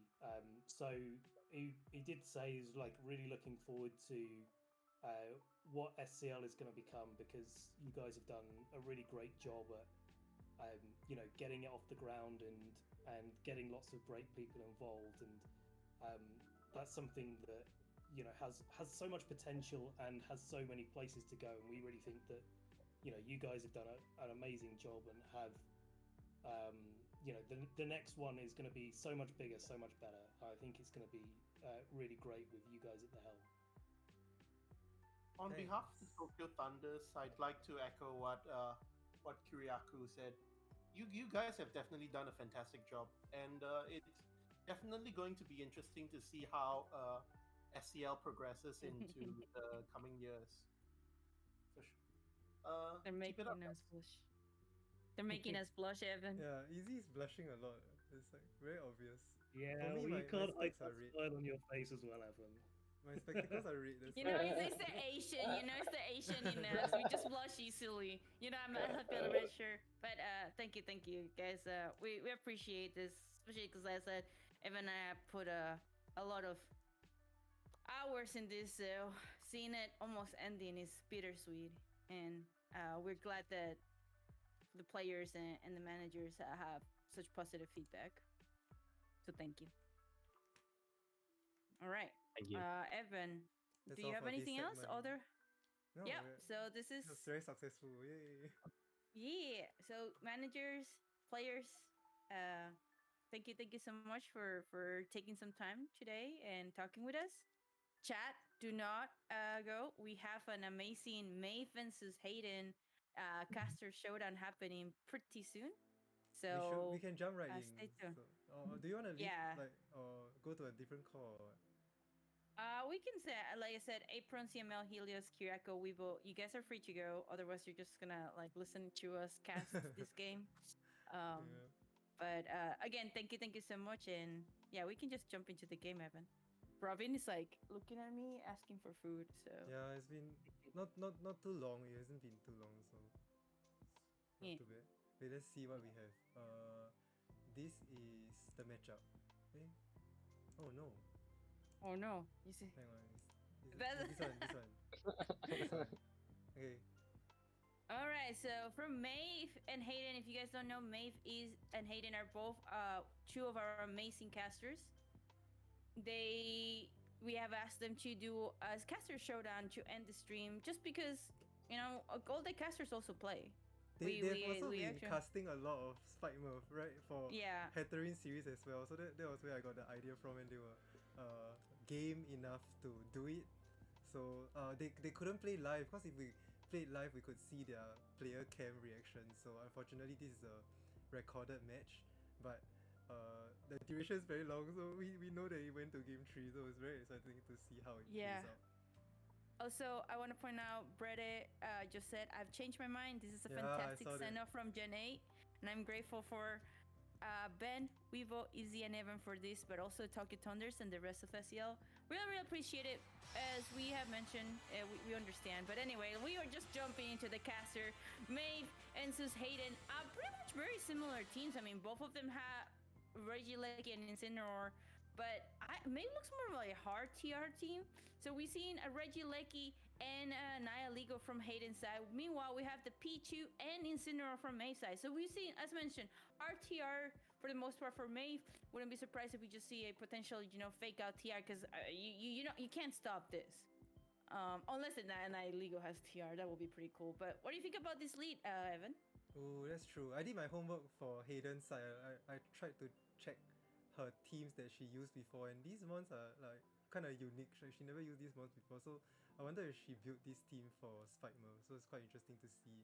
And I think Maeve, I if I don't remember wrongly, she likes to use a Reckonit. I'm not very sure. So this Insane and P2 lead makes sense, to scout out the opposing team, especially when the opposing team is very offensive. So yeah, we might see the Incineroar go down here. I'm not too sure, but Hayden really needs to make sure not to let Trick Room go up. So let's see how things go as the fake out goes off to the Regieleki. The damage was quite impressive, and the Meteor Beam comes down. If it hits into the Incineroar, then there'll be one problem that Hayden has to deal with gone off the field. Yeah, I was surprised that the fake out didn't go actually into the Nihilego. As I mentioned, Nihilego actually can learn TR. So not only are you risking potentially a TR from that side to counter your TR, but maybe May just wanted the free switch up. Because I know for sure Regieleki wouldn't have KO that Pichu. Pichu's bulky in general. So I personally would have faked out the other one. It looks like we have a Regieleki and a Rakuen in the den. So you really wanted to preserve that Incineroar now and not get you preserve it. So still looking really well for Maeve this turn one. Liquidation. So many options right now for Maeve in both of Regieleki and Nihilego are pretty squishy in general. Like you saw how much damage that fake out did the Regieleki, so that heavily implies that the Lecky probably is super squishy and could just go down to this ice beam. So, I didn't see the Porygon's download boost, but this Araconid now on the field has so much offensive pressure, and if Regieleki were to have a focus sash, then that fake out would have broken it. So I'm not sure if that was Maeve's idea going into this, but I do agree with Easy in that the fake out into the Nihilego would have made a bit more sense. So Hayden actually opts to get rid of those boosts and switching out into Tapu Fini, which is a very good defensive switch, and also sets up the terrain, so that like something unfortunate won't go into the Regieleki, and wasting some Trick Room turns here, going straight for the Protect. As the Araconid goes for the Liquidation, I'm always very curious to see how much damage this does into a Tapu Fini. It was quite impressive actually. Yeah, that actually was almost a little bit more than what the fake out did to Regieleki. Like if you just went for like bar stuff, but leftover being revealed into the Fini, and very interesting. Like you could have, if you're just gonna protect Regieleki, you could have just protected Nihilego, a double protect just to keep things up. But now the question is like, do you go for the Fini? Because the is three. If I was Hayden, so there's an ice attack. That means it's tree attack and the ice beam. So no weird thunderbolts to worry about. So the Fini, probably the third slowest, but there could be a double up into the Licky, and then if the Fini is the protect Calm Mind, you could just protect here and keep stalling, right? Like even if Licky goes down, you can just wait it up. You're trying to just stall at this point. How many turns of Trick Room left? And Yeah, it looks like sense. we're gonna see that. So Hayden has that reveals the last Pokemon. It's not Incineroar, so there is still a switch in to Liquidation. And like Easy said, the Tapu Fini goes for the Protect, and the Araconid goes for the Leech Life instead of a Liquidation. So maybe calling like the Gudra as the switch in on the Regieleki slot, because you know that Nihilego is in the back, so it wouldn't take that Liquidation well. So Gudra kind of ate that, and Gudra gets to come in here. I think Fini could have gone for like Calm Mind earlier, but I think Hayden seems to want to play safe here, just in case the Porygon like has the Thunderbolt move. So revealing the Tri Attack could also be good information for Hayden, as Hayden is slowly playing her way out of the Trick Room turns that Maeve has set up. And yeah, Maeve really needs to take some key KOs here, right? Because Hayden still has 4 healthy Pokemon. Yeah, she's not trying to double up because she's like, what if they go for double protect or stuff like that? She keeps clipping it. So while the Trick Room turns are getting wasted, I'm a little worried about the not the single target stuff. And oh my god, we get a critical hit onto the Raquanet, and then we see the Calm Mind now happening from the Tapu Fini. This is actually huge for Hayden. Like this is so good for Hayden right now. That crit matter absolutely for the board, because as a reminder, we already saw that Maeve's last Pokemon is a Sashaleki. So you want to keep this mon alive as long as possible. You have one more turn of Trick Room. You could see a double protect here, so maybe go to Gudra will be the move? Because you didn't see protect, so maybe Gudra is just an AB set or a weird set, but not the targeting the Gudra probably is the smarter choice right now. Just because the Tapu Fini or Tracer protect, there's a high chance that Hayden is just gonna protect it, the Tapu Fini just to conserve it. I mean, you go one Calm Mind, so this is really good for Hayden in general, because even if you KO the Gudra, now Legal comes and TR is gone, right? So very tricky. Tricky. Unfortunately, I said losing that insane was super important. Yeah, let's see if this Leech Life is enough. Oh, just short. But oh, that was a critical hit back at the Gudra. That was like that was strange, that damage roll. Then Porygon 2, they could have doubled the Gudra earlier, but now takes this opportunity to go for Ice Beam. Hayden doesn't reveal the protect on the Gudra like what Easy said, so yeah, it might be an AV set. As the Tapu Fini goes for that Moonblast, targeting the Porygon 2 instead of the Arachne, which makes a little bit of sense to put that pressure onto the Porygon 2, because now Trick Room is over. So if you have Regieleki or Nihilego coming back, putting on so much pressure, there should be a good chance to not let Trick Room get set up and let Maeve run away with the game. And I think Hayden can also form some assumptions here in that Maeve might not have brought Rillaboom, because Rillaboom could have been a good switch in to take care of that Tapu Fini on this last turn of Trick Room. So Yeah, both players like down to the last three mons, getting rid of the Incineroar and getting rid of the Gudra on Hayden's side could be useful for for anyone here. So let's see what Hayden chooses to do. absolutely. And I think we might see maybe a Wygar now. I don't know. Wygar or Protect, I think, will be pretty advised. Yeah, so he's a Protect going on, and then going for another tier. I don't know if the TR is the advisable, but I mean, Nihilego is still in the back. It's just like I said, very accurate for the fact that you have the Regieleki in the back. But if you can get this TR, get the call right, very huge, because I don't know if you can KO. I don't know if any of the monsters from Hayden's side can KO the P2. E2, right? So At this even if point. you yeah. And then Yeah. there's a whole Hayden might actually not double into the P2, might actually just split the damage because they don't want another mon left. So very interesting in how I think how the targeting works will define how the game gets decided.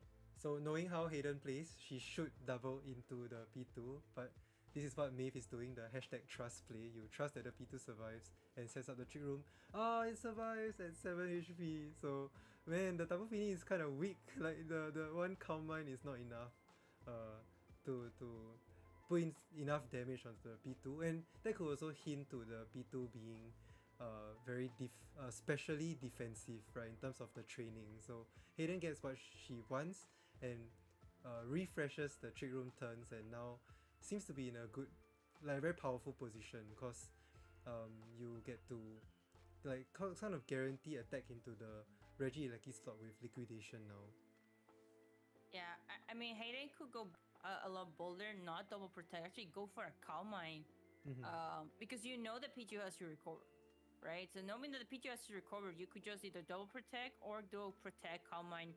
And Regieleki goes for the protect now. Tapu Fini went to Calm Mind. So absolutely, especially with like I said, the Lucky being in the back, you absolutely want to be doing a Calm Mind at this point, because you knew that an attack will only be going to one of the 2 months, and it ended up being on the Regieleki, which also makes sense. You want to go for the Lucky at this point. Yeah, so Hayden has the exact same mind space as Easy, and really doing the best she can, right, to get out of this tricky situation. Oh, that's a good idea. So Regieleki tries to double protect, unfortunately doesn't get it, because yeah, really back against the wall for Hayden there. So liquidation easily takes that KO, as the Porygon actually takes this opportunity to go for yet another recover. And the Tapu Fini, with 2 Calm Minds now, might seem a little bit hard to remove. So let's see if this Moonblast is enough to take out the Araconid, and it is. So there is a light for Hayden. Both players are down to 2 Pokemon left, and I expect it to be like Tapu Fini versus Porygon 2 endgame.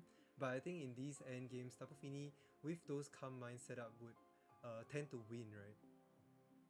Well, you do have the sash, and so you have a chance of probably doubling the Tapu Fini. Um, and or like you have to account with the fact that can the Naya legal get KO by a nice spin? Okay, so I don't. Oof, I'm a little nervous about this, but I understand the play. Whoa. Wait, Tapu Fini actually oh moves yeah, yeah. first. No, because Um, Pichu TR because Pichu ah, went for the TR. I Yeah, see. yeah. So yeah, Tapu Fini takes the opportunity to um, boost the special defense even more. So let's see how little this. Oh, Thunderbolt is actually going into the Nihilego, and Maeve tries to go for this idea of reversing the trick room to allow Reggie Lecky to put on that pressure. Yeah, but really good move from Hayden, right? Uh, knowing that Still the Tapu tricky Fini though. would move first, goes for the Calm Mind to set up that end game of Tapu Fini being bulky enough to survive Reggie Lecky and then taking that KO and then forcing this 1v1 versus the P2. Yeah, but then now that okay, so Ooh, unless then Leo should have protected here, in my yeah. opinion. I'm very surprised that Hayden decided not to go for the protect here, unless they were trying to read the read. But yeah, this is why I think it will have been still really tricky. You need Haxes, P2 versus Tapu Fini. I don't. This might go to timer unless we see hacks. Like, But Tapu Fini is like built up enough because it has 3 special attack boosts. So yeah, you can just keep going for the Moon Blast here and just put on that pressure and force the P2 to recover. So like when the P2 recovers, then you can go for yet another Calm Mind. So I think the timing is just right, and Maeve knows her way out is to go for Hex. Luckily she packs that Thunderbolt, no, the Tri Attack instead of Thunderbolt, because Tri Attack has the chance to freeze the Tapu Fini, and Tapu Fini has been sitting here way after the Misty Terrain turns already. So yeah, Maeve is just looking for the way out. And over here we also know the count for the Moon Blast is actually is a 2-hit KO if the Tapu Fini is at +3. And even though there were 2 trick rooms set up throughout this game, Hayden was able to take that first game. yeah, I mean, it came to the clutch protects and split damage from Maeve. I do think that it's you want to probably want to have Rillaboom this time. I think had May had Rillaboom in the back, it would be a lot more favor. Just unfortunately that at least the Sash didn't get reborn into the Reggie Lecky, but I mean, good job on Hayden calling out. So you know what, I can just call mine because I think Fini was the MVP on that match, and I think you have to respect the Fini enough. So May probably is gonna be like bringing Rillaboom a lot, and maybe since she didn't see TR coming from Nihiligo, she's gonna be maybe potentially just faking out the Nihiligo and not losing Instinct. Because I think losing Instinct just to get the free swap out was not worth it.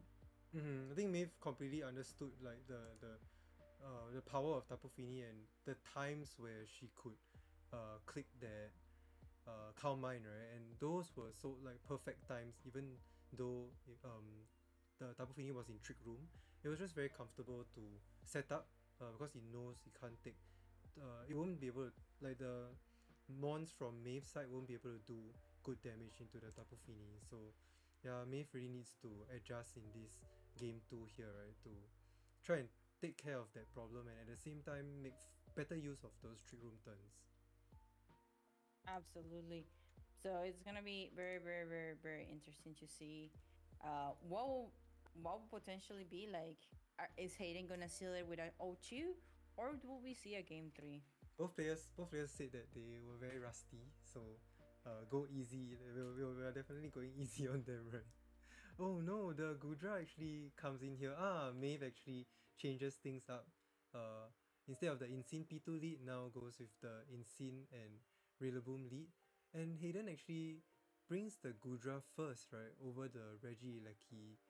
Um, Interesting to see that idea. Like if Maeve were to lead in scene and P2, then the trick room would still get set up, right? So let's see how things play out here. It seems pretty even. I think Maeve would kind of want to not let the Incineroar go down too easily because then Incineroar can provide good fake out pressure, right, towards the late game. Yeah, I actually forgot about because it's been so long since Gudra have been used. I think the reason May probably didn't been good relevant is because he was worried about the Gudra. I Sepsiper, forgot that. right?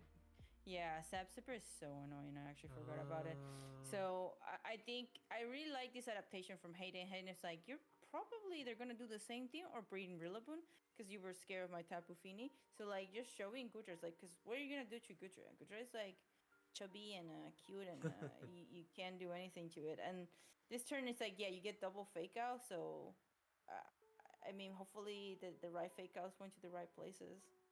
Yeah, the Hayden does yet another adaptation here and brings Incineroar instead. Well, thankfully the Incineroar got that Intimidate off, cause Rillaboom, going for the high house power into what was once Nihilego makes a lot of sense. And that high house power procs the Citrus Berry from the Incineroar, as the Gudra actually goes for Ice Beam into the Incineroar slot. So this might have been a timeout, or it might be like Joy-Con drift, or maybe predicting like it Rillaboom to fake out plus Incineroar to like parting shot into something else, or even Rillaboom U-turning, right, and then Incineroar parting shot back into Rillaboom. So very interesting play from Hayden. Yeah, it might be intentional, it might be really cool like if it actually works out, but Maeve just goes honest there and really wanted to take care of that knee Lego, because knee Lego like puts on so much pressure, so goes for the fake out high house power instead. So now instead of you turning the Rillaboom is choice banded, so hard switches here into Oh. the Porygon. Porygon gets the attack download boost. Incineroar also packs a ground move here and goes for stopping tantrum, but the intimidates were just way too clutch for Hayden there. Absolutely, and I was like, I actually forgot that Incineroar could learn something tantrums. I haven't seen that in a long time, so really nice little tech there. And then we get a parting shot coming from the Incineroar from Hayden's side, and I think this is pretty good. You get your recycled Intimidate, and right now, the Maze board looking really dicey. I'm not sure how she can bring this back. You could set up Trick Room, but what does Trick Room do right now? And then we see Naya Leo, so almost all the months, 3 months reveal from both sides. And I mean, we know what May is in the back because we get her POV. But this is, yeah, I mean, yes, you can set TR, but after that, what else are you gonna do, right? But it looks like May might choose just like I'm not gonna TR. Or are you TR? Going for I think the Nihilego is such a huge problem because put in the right position, the Nihilego threatens the KO on almost everything, like Incineroar and then the Arachne in the back. So it's not that safe to hard switch your Incineroar into an Arachne. So seems like Maeve is choosing to hard switch into the Rillaboom instead. Let's see if Hayden actually calls this, right, because the Sludge Bomb into the Incineroar seems very logical actually.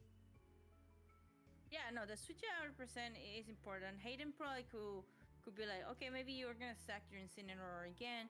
I'm just gonna get a KO because getting KO might be more important to her than actually going for stopping the TR because Meteor Beam shouldn't be doing that much to Pichu. Like even if you double into Pichu, the TR should come in like very easily. So we'll see how the targeting go and when they're not TR because Oh, so oh yeah, it always damn. makes sense for Nihilego to Meteor Beam the Incine. That's the only job of, like, that's sometimes that's the only job of Nihilego, because Nihilego might be quite squishy. So the Meteor Beam actually misses into the Rillaboom. So and the Draco Meteor goes into the P2. The damage was not too bad. Like I didn't expect Gudra to do this much into the Porygon 2. It's seeing the Moonblast from the Fini earlier. So Maeve is in a good position now, gets Trick Room up and managed to get in Rillaboom in literally for free. So Rillaboom is gonna threaten with a lot of damage, and yeah, it makes a lot of sense to immediately switch in the Incineroar to mitigate that damage from this Rillaboom. Yeah, and then at this point, right now, TR got set up. You see the protect coming in, but this is really that miss, while not gonna wouldn't have KO the Rillaboom. Super but then we get the freeze and the four insane. Not that I mean it matters a little because now you can't do a fake out even if you intimidate it. I mean Ice Beam can now go into Hayden's Pokemon and you could just high horsepower Incineroar now, and this is just looking really um well for um for Maeve. I mean, the freeze came in clutch. I don't think you needed it. I mean, but the freeze definitely probably seals this game, or at least turns the tables 100% very good in favor into Maeve. Yeah, but Maeve really still has to close it out because Hayden really is has like always knows the way to get out of sticky situations. So Porygon 2 actually goes for that try attack. This is not boosted by download. Actually, doesn't do anything into the Incineroar. Incineroar opts to go for that Flare Blitz to get out of that freeze. Actually doesn't take out the Rillaboom, so knocks itself out with that recoil, which is actually very clutch on Maeve's side. So let's see if this -1 high horsepower is able to take out this knee Lego, and it does. So that choice band really coming in clutch. I'm not sure if Hayden can deduce by now that the Rillaboom is holding on to that item, cause maybe Rillaboom would have wanted to go for a different move like a U-turn to get out of there. So let's see if Maeve can figure it out and try and turn the tides around, as she is only left with her last two Pokemon, while Maeve still has 4 Pokemon and I think 3 more turns of Trick Room. So looking to be really good, looking to be in a very good position here. Yeah, no. This is, I mean, the hacks didn't matter a little just because of the fake out pressure, but this is looking very favoring for Maeve. And Hayden either could just play it out or just save the information. I was very surprised that Maeve decided, I mean, the Hayden, she decided not to bring the Tapu Fini. I think between Gudra and Tapu Fini, it looked very strong, uh, synergizing. And do you knowing the Maeve actually depends a lot more on the small Lomo. I wonder if it's just like you just bring Celesteela, if especially if it's style Celesteela. I would love to see that Game 3, for game right? two. That Oh would wait, be actually super Tapu Fini did exciting. come. Okay, Tapu So Fini yeah, did come. Hayden did bring the Tapu Fini in the back, but interesting that the Tapu Fini didn't switch in for the knee Lego in the previous turn. Oh, I think it makes sense because Grassy Glide into the knee Lego is kind of obvious, right? It's like a given, so you can't. It's too risky to switch Rillaboom. Sorry, to switch Tapu Fini into that slot. So it makes sense. And I think this might be the turn that that Maeve subtly reveals that choice band item. So from Hayden's end, really needs to play honest, right? Keep Maeve honest and maybe protect that Tapu Fini first. Yeah, no, for sure. And I think you have 4 months. The opponent has two. You must, Grassy Glide is just gonna knock out that Tapu Fini. So really glad to see. Oh my goodness, I'm pretty sure that Gudra has to be AV. Assault vest, yeah. Yeah, so that so little damage. Pichu, I mean, this is still looking pretty. And yes, going for the Calm Mind is probably the way you want to do things at this point, because there was a high chance that the Rillaboom wasn't gonna stay and stuff like that. So At the same time, I mean, the Rillaboom was intimidated, and there's no more grassy terrain. So, yep.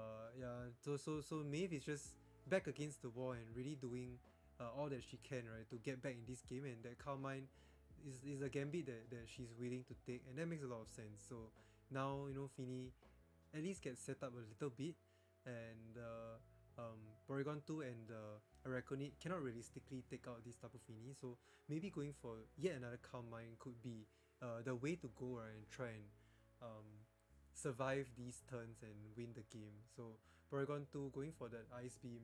Yeah, we are quite sure that the Gudra is holding the Assault Vest, making full use of that special bulk. Yeah, and attacks are just gonna fly to each other, and it's gonna be a war of attrition, right, to see which Pokemon goes down earlier. Oh, the Trick Room actually goes down on this turn. Like, Yeah, it goes down, and I don't know if you need to TR again, to be kind of honest, but I mean, I will protect here just to be safe. Yep. Now you know Gudra is probably AV, so you always target it because you know Real Woman can 1v1 the Fini. So this is when or not Hayden reads. Oh, are you gonna protect so I can double the P2? I mean, even you double the P2, I don't know if you can get. So Hayden decides to actually just go for the comma. I'm not sure how I feel about this because Mhm. at the end of the day, I think you needed to kill KO the P2 potentially, but as that doesn't happen, another calm mine. Hayden didn't want to overread. Probably maybe she knew she couldn't kill KO the P2, so she's just gonna go for another calm mine. And I mean, nothing's stopping the Rockon is gonna go down here potentially, but you just got to keep doubling the Gudra. You need the Gudra gone so you can 1v1 the Fini because then otherwise you can grassy glide safely. Yep. So So I think the Hayden is trying to play to that end game where the Tapu Fini survives move from the Rillaboom and takes the reverse KO with Moonblast. Then Tapu Fini might be able to go up against the last Pokemon, which is Incineroar. So yeah, Maeve has to follow the script here and really get rid of the Gudra first, right? Then um, if one of the mons go down, then Rillaboom gets that free switch to deal with the Tapu Fini. Ah, the Gudra survives. I knew it. The Gudra actually survives through all of this. Goes for that. Knows that it's going down, so goes for this Draco Meteor. It doesn't matter if that special attack drops, cause it's going down soon. Yeah, and it's gonna be Tapu Fini against the world. That Draco but Draco Meteor was in misty terrain. That's why it did so little into the Porygon 2. yeah, I am surprised that Dracomir was the move of choice. I wonder like why couldn't he try going for a different one? But the fact that P2's I mean the fact that Raquanet survived, it's really good. I'm not sure if Hayden made a mistake because you wanted to double the Raquanet. So this actually it looks a little unfortunate. I mean, you didn't want to get the free swap, but like it's probable. I will assume that she thought that her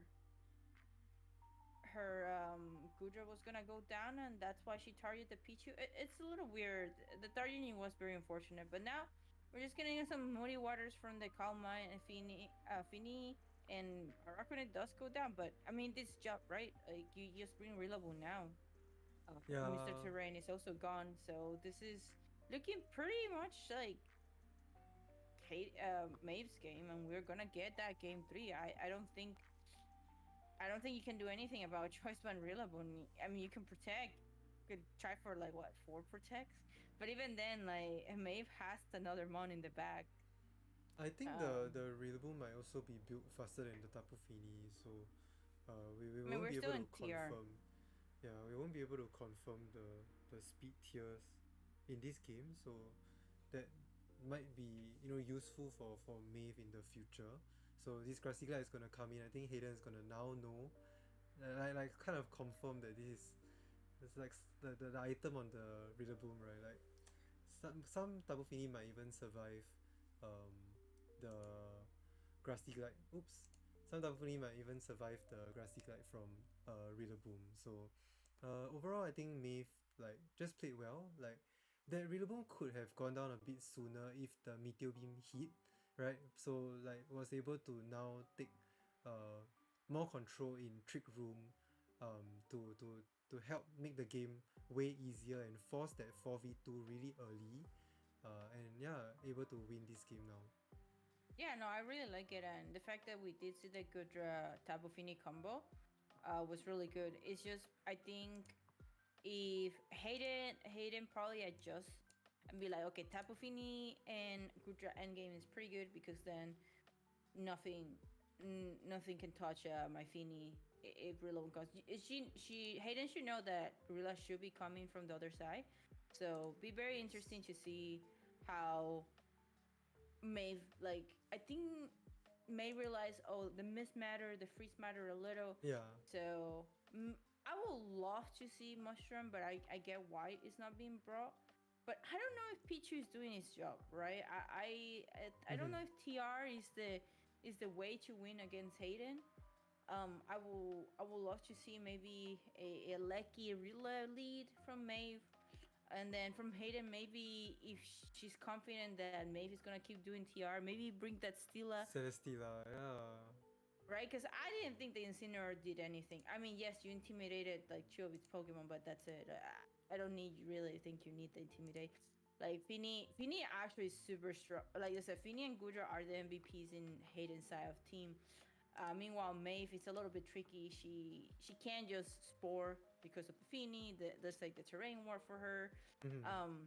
And then yeah, I do think it's a lot trickier on Maeve's side.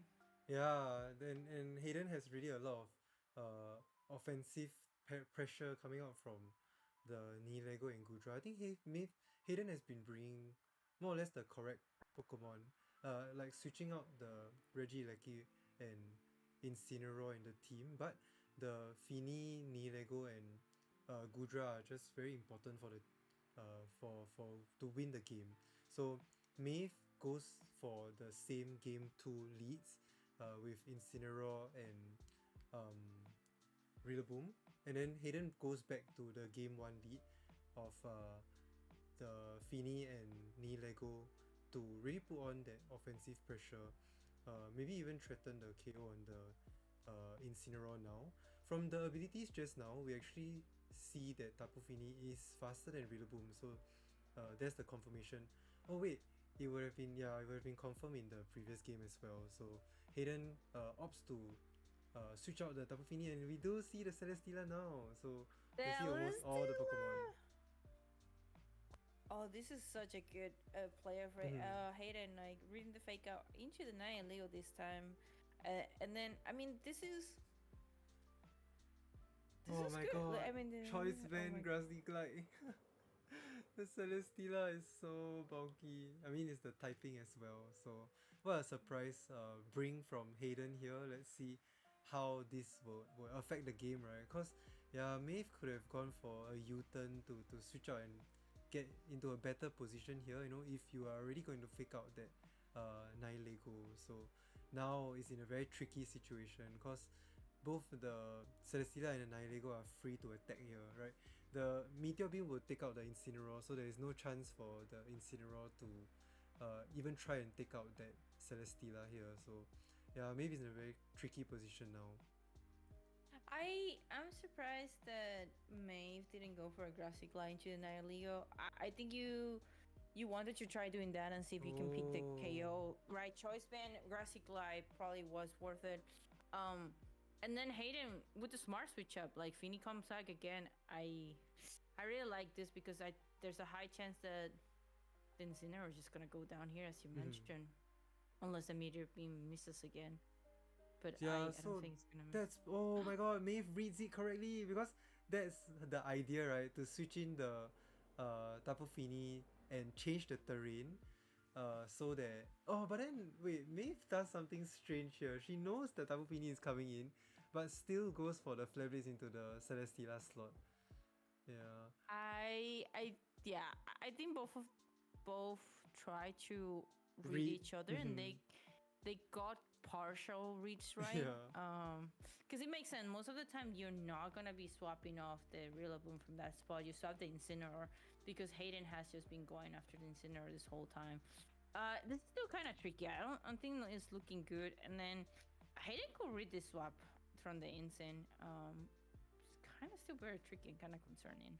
True. But and the Nihilego went for the oh no, he went for Sludge Bomb, yeah. So now is the chance to go for Meteor Beam, get that special attack boost. Always goes into the Incineroar, so let's see if the Rillaboom gets to avoid it again. But it does make sense for the Porygon 2 to set up Trick Room. So you see, like if the Incineroar switched into the Araquanid, then Meteor Beam would have taken it down as well. Yeah, and very good choice to get the Tapu Fini to set up Calm Mind. And see, this is kind of the confirmation of Rillaboom's item as well. Like it's not AV because of that crazy amount of damage that Meteor Beam did right into this Rillaboom.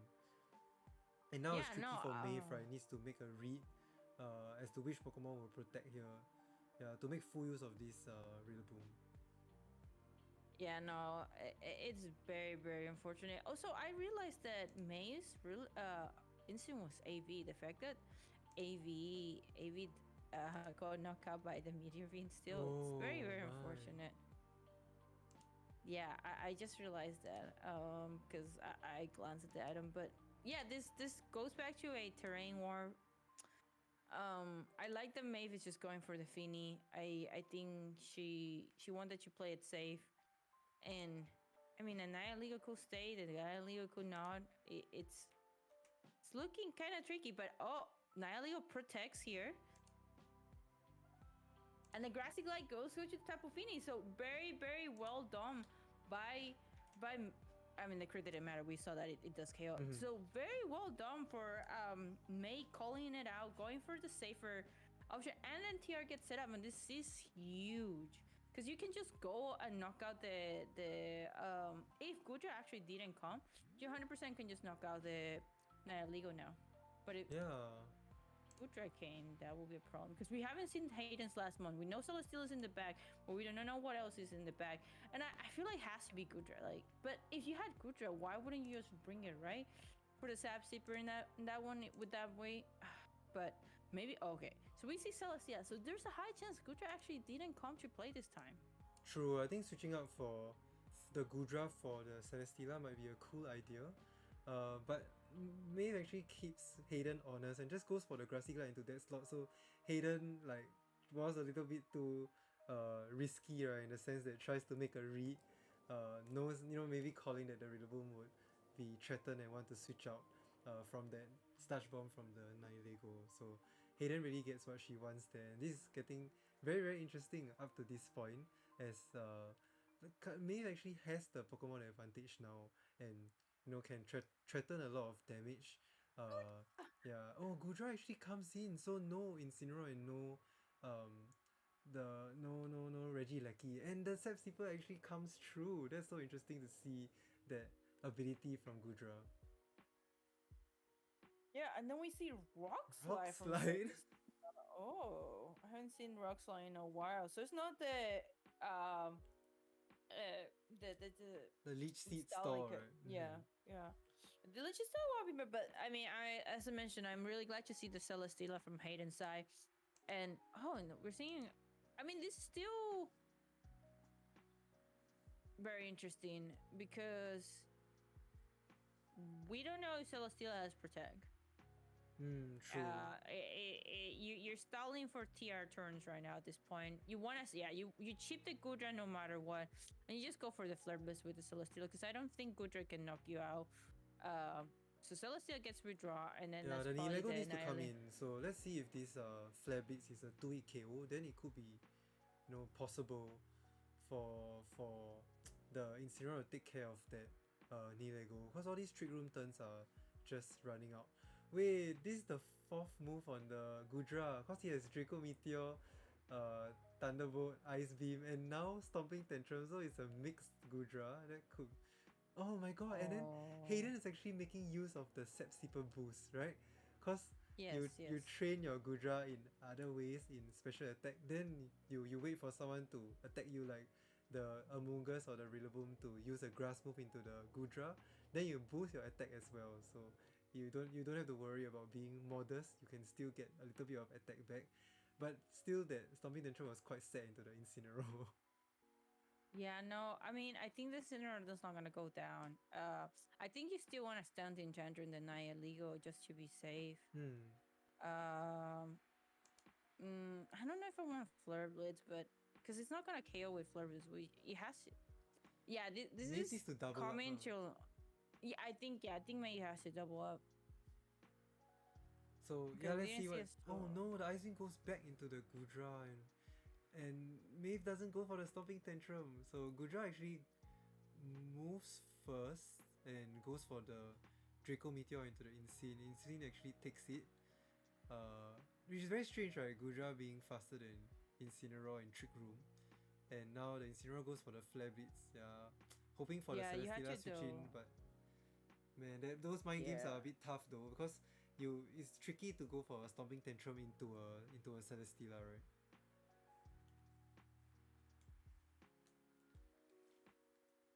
Yeah, it's really really rough. But I do think that Hayden we did the right play. You know, you're forcing those 50-50s. You want to keep forcing these 50-50s.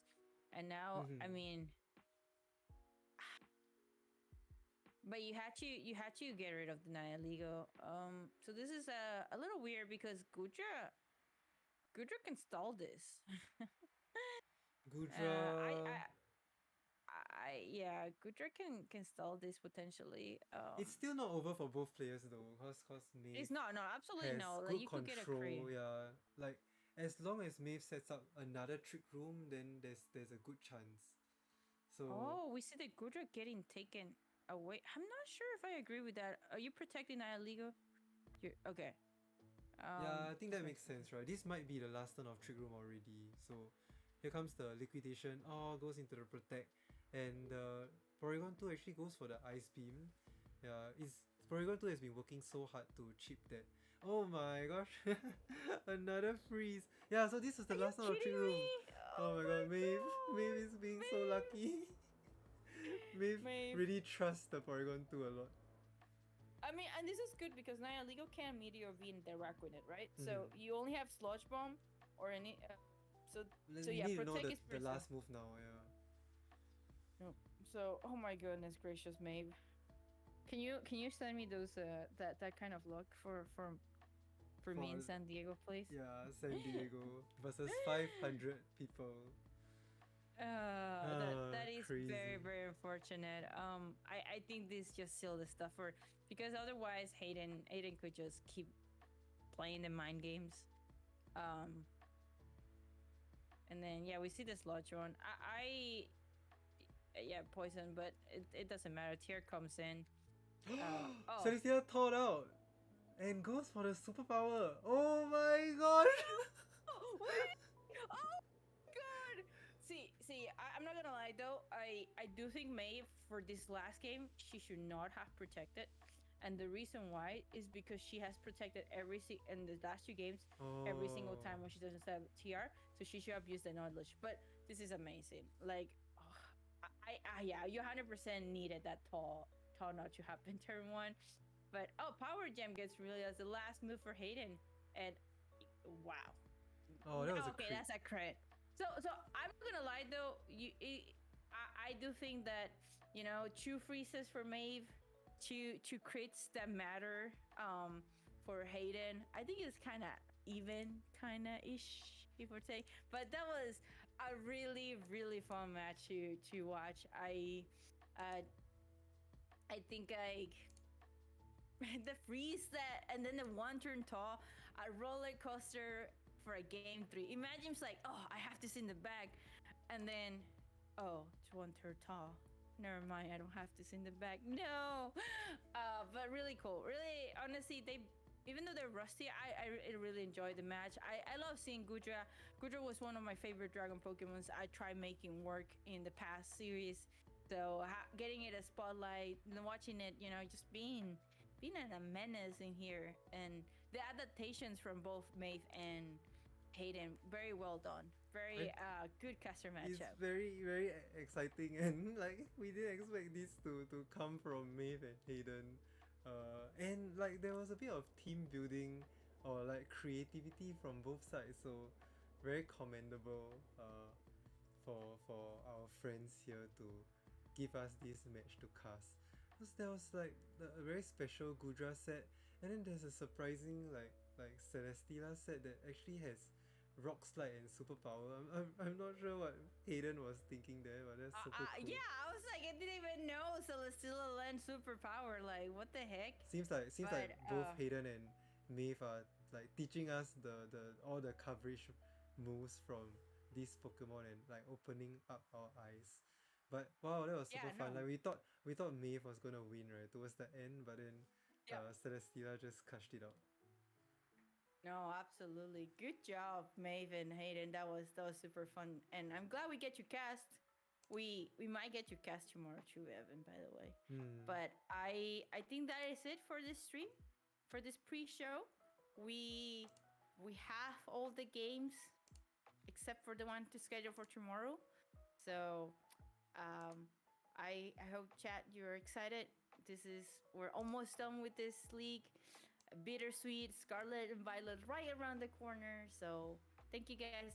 Thank you to our sponsors for supporting this league. They definitely help us a lot on making a lot of these things possible. So thank you very much. And Evan, I don't know if you have closed this up for us because I'm hungry. Yeah, it's been a very long. Yeah, it's quite a long stream because we've been just talking non-stop, no breaks in between. But just very nice to hear from both teams, right, and their perspectives and things that we will never see, on stream, right, and those things are like behind the scenes. So so nice to see both teams being like good, like it's unexpected that they were able to build good communities within their teams and possibly good friendships that can last a long time.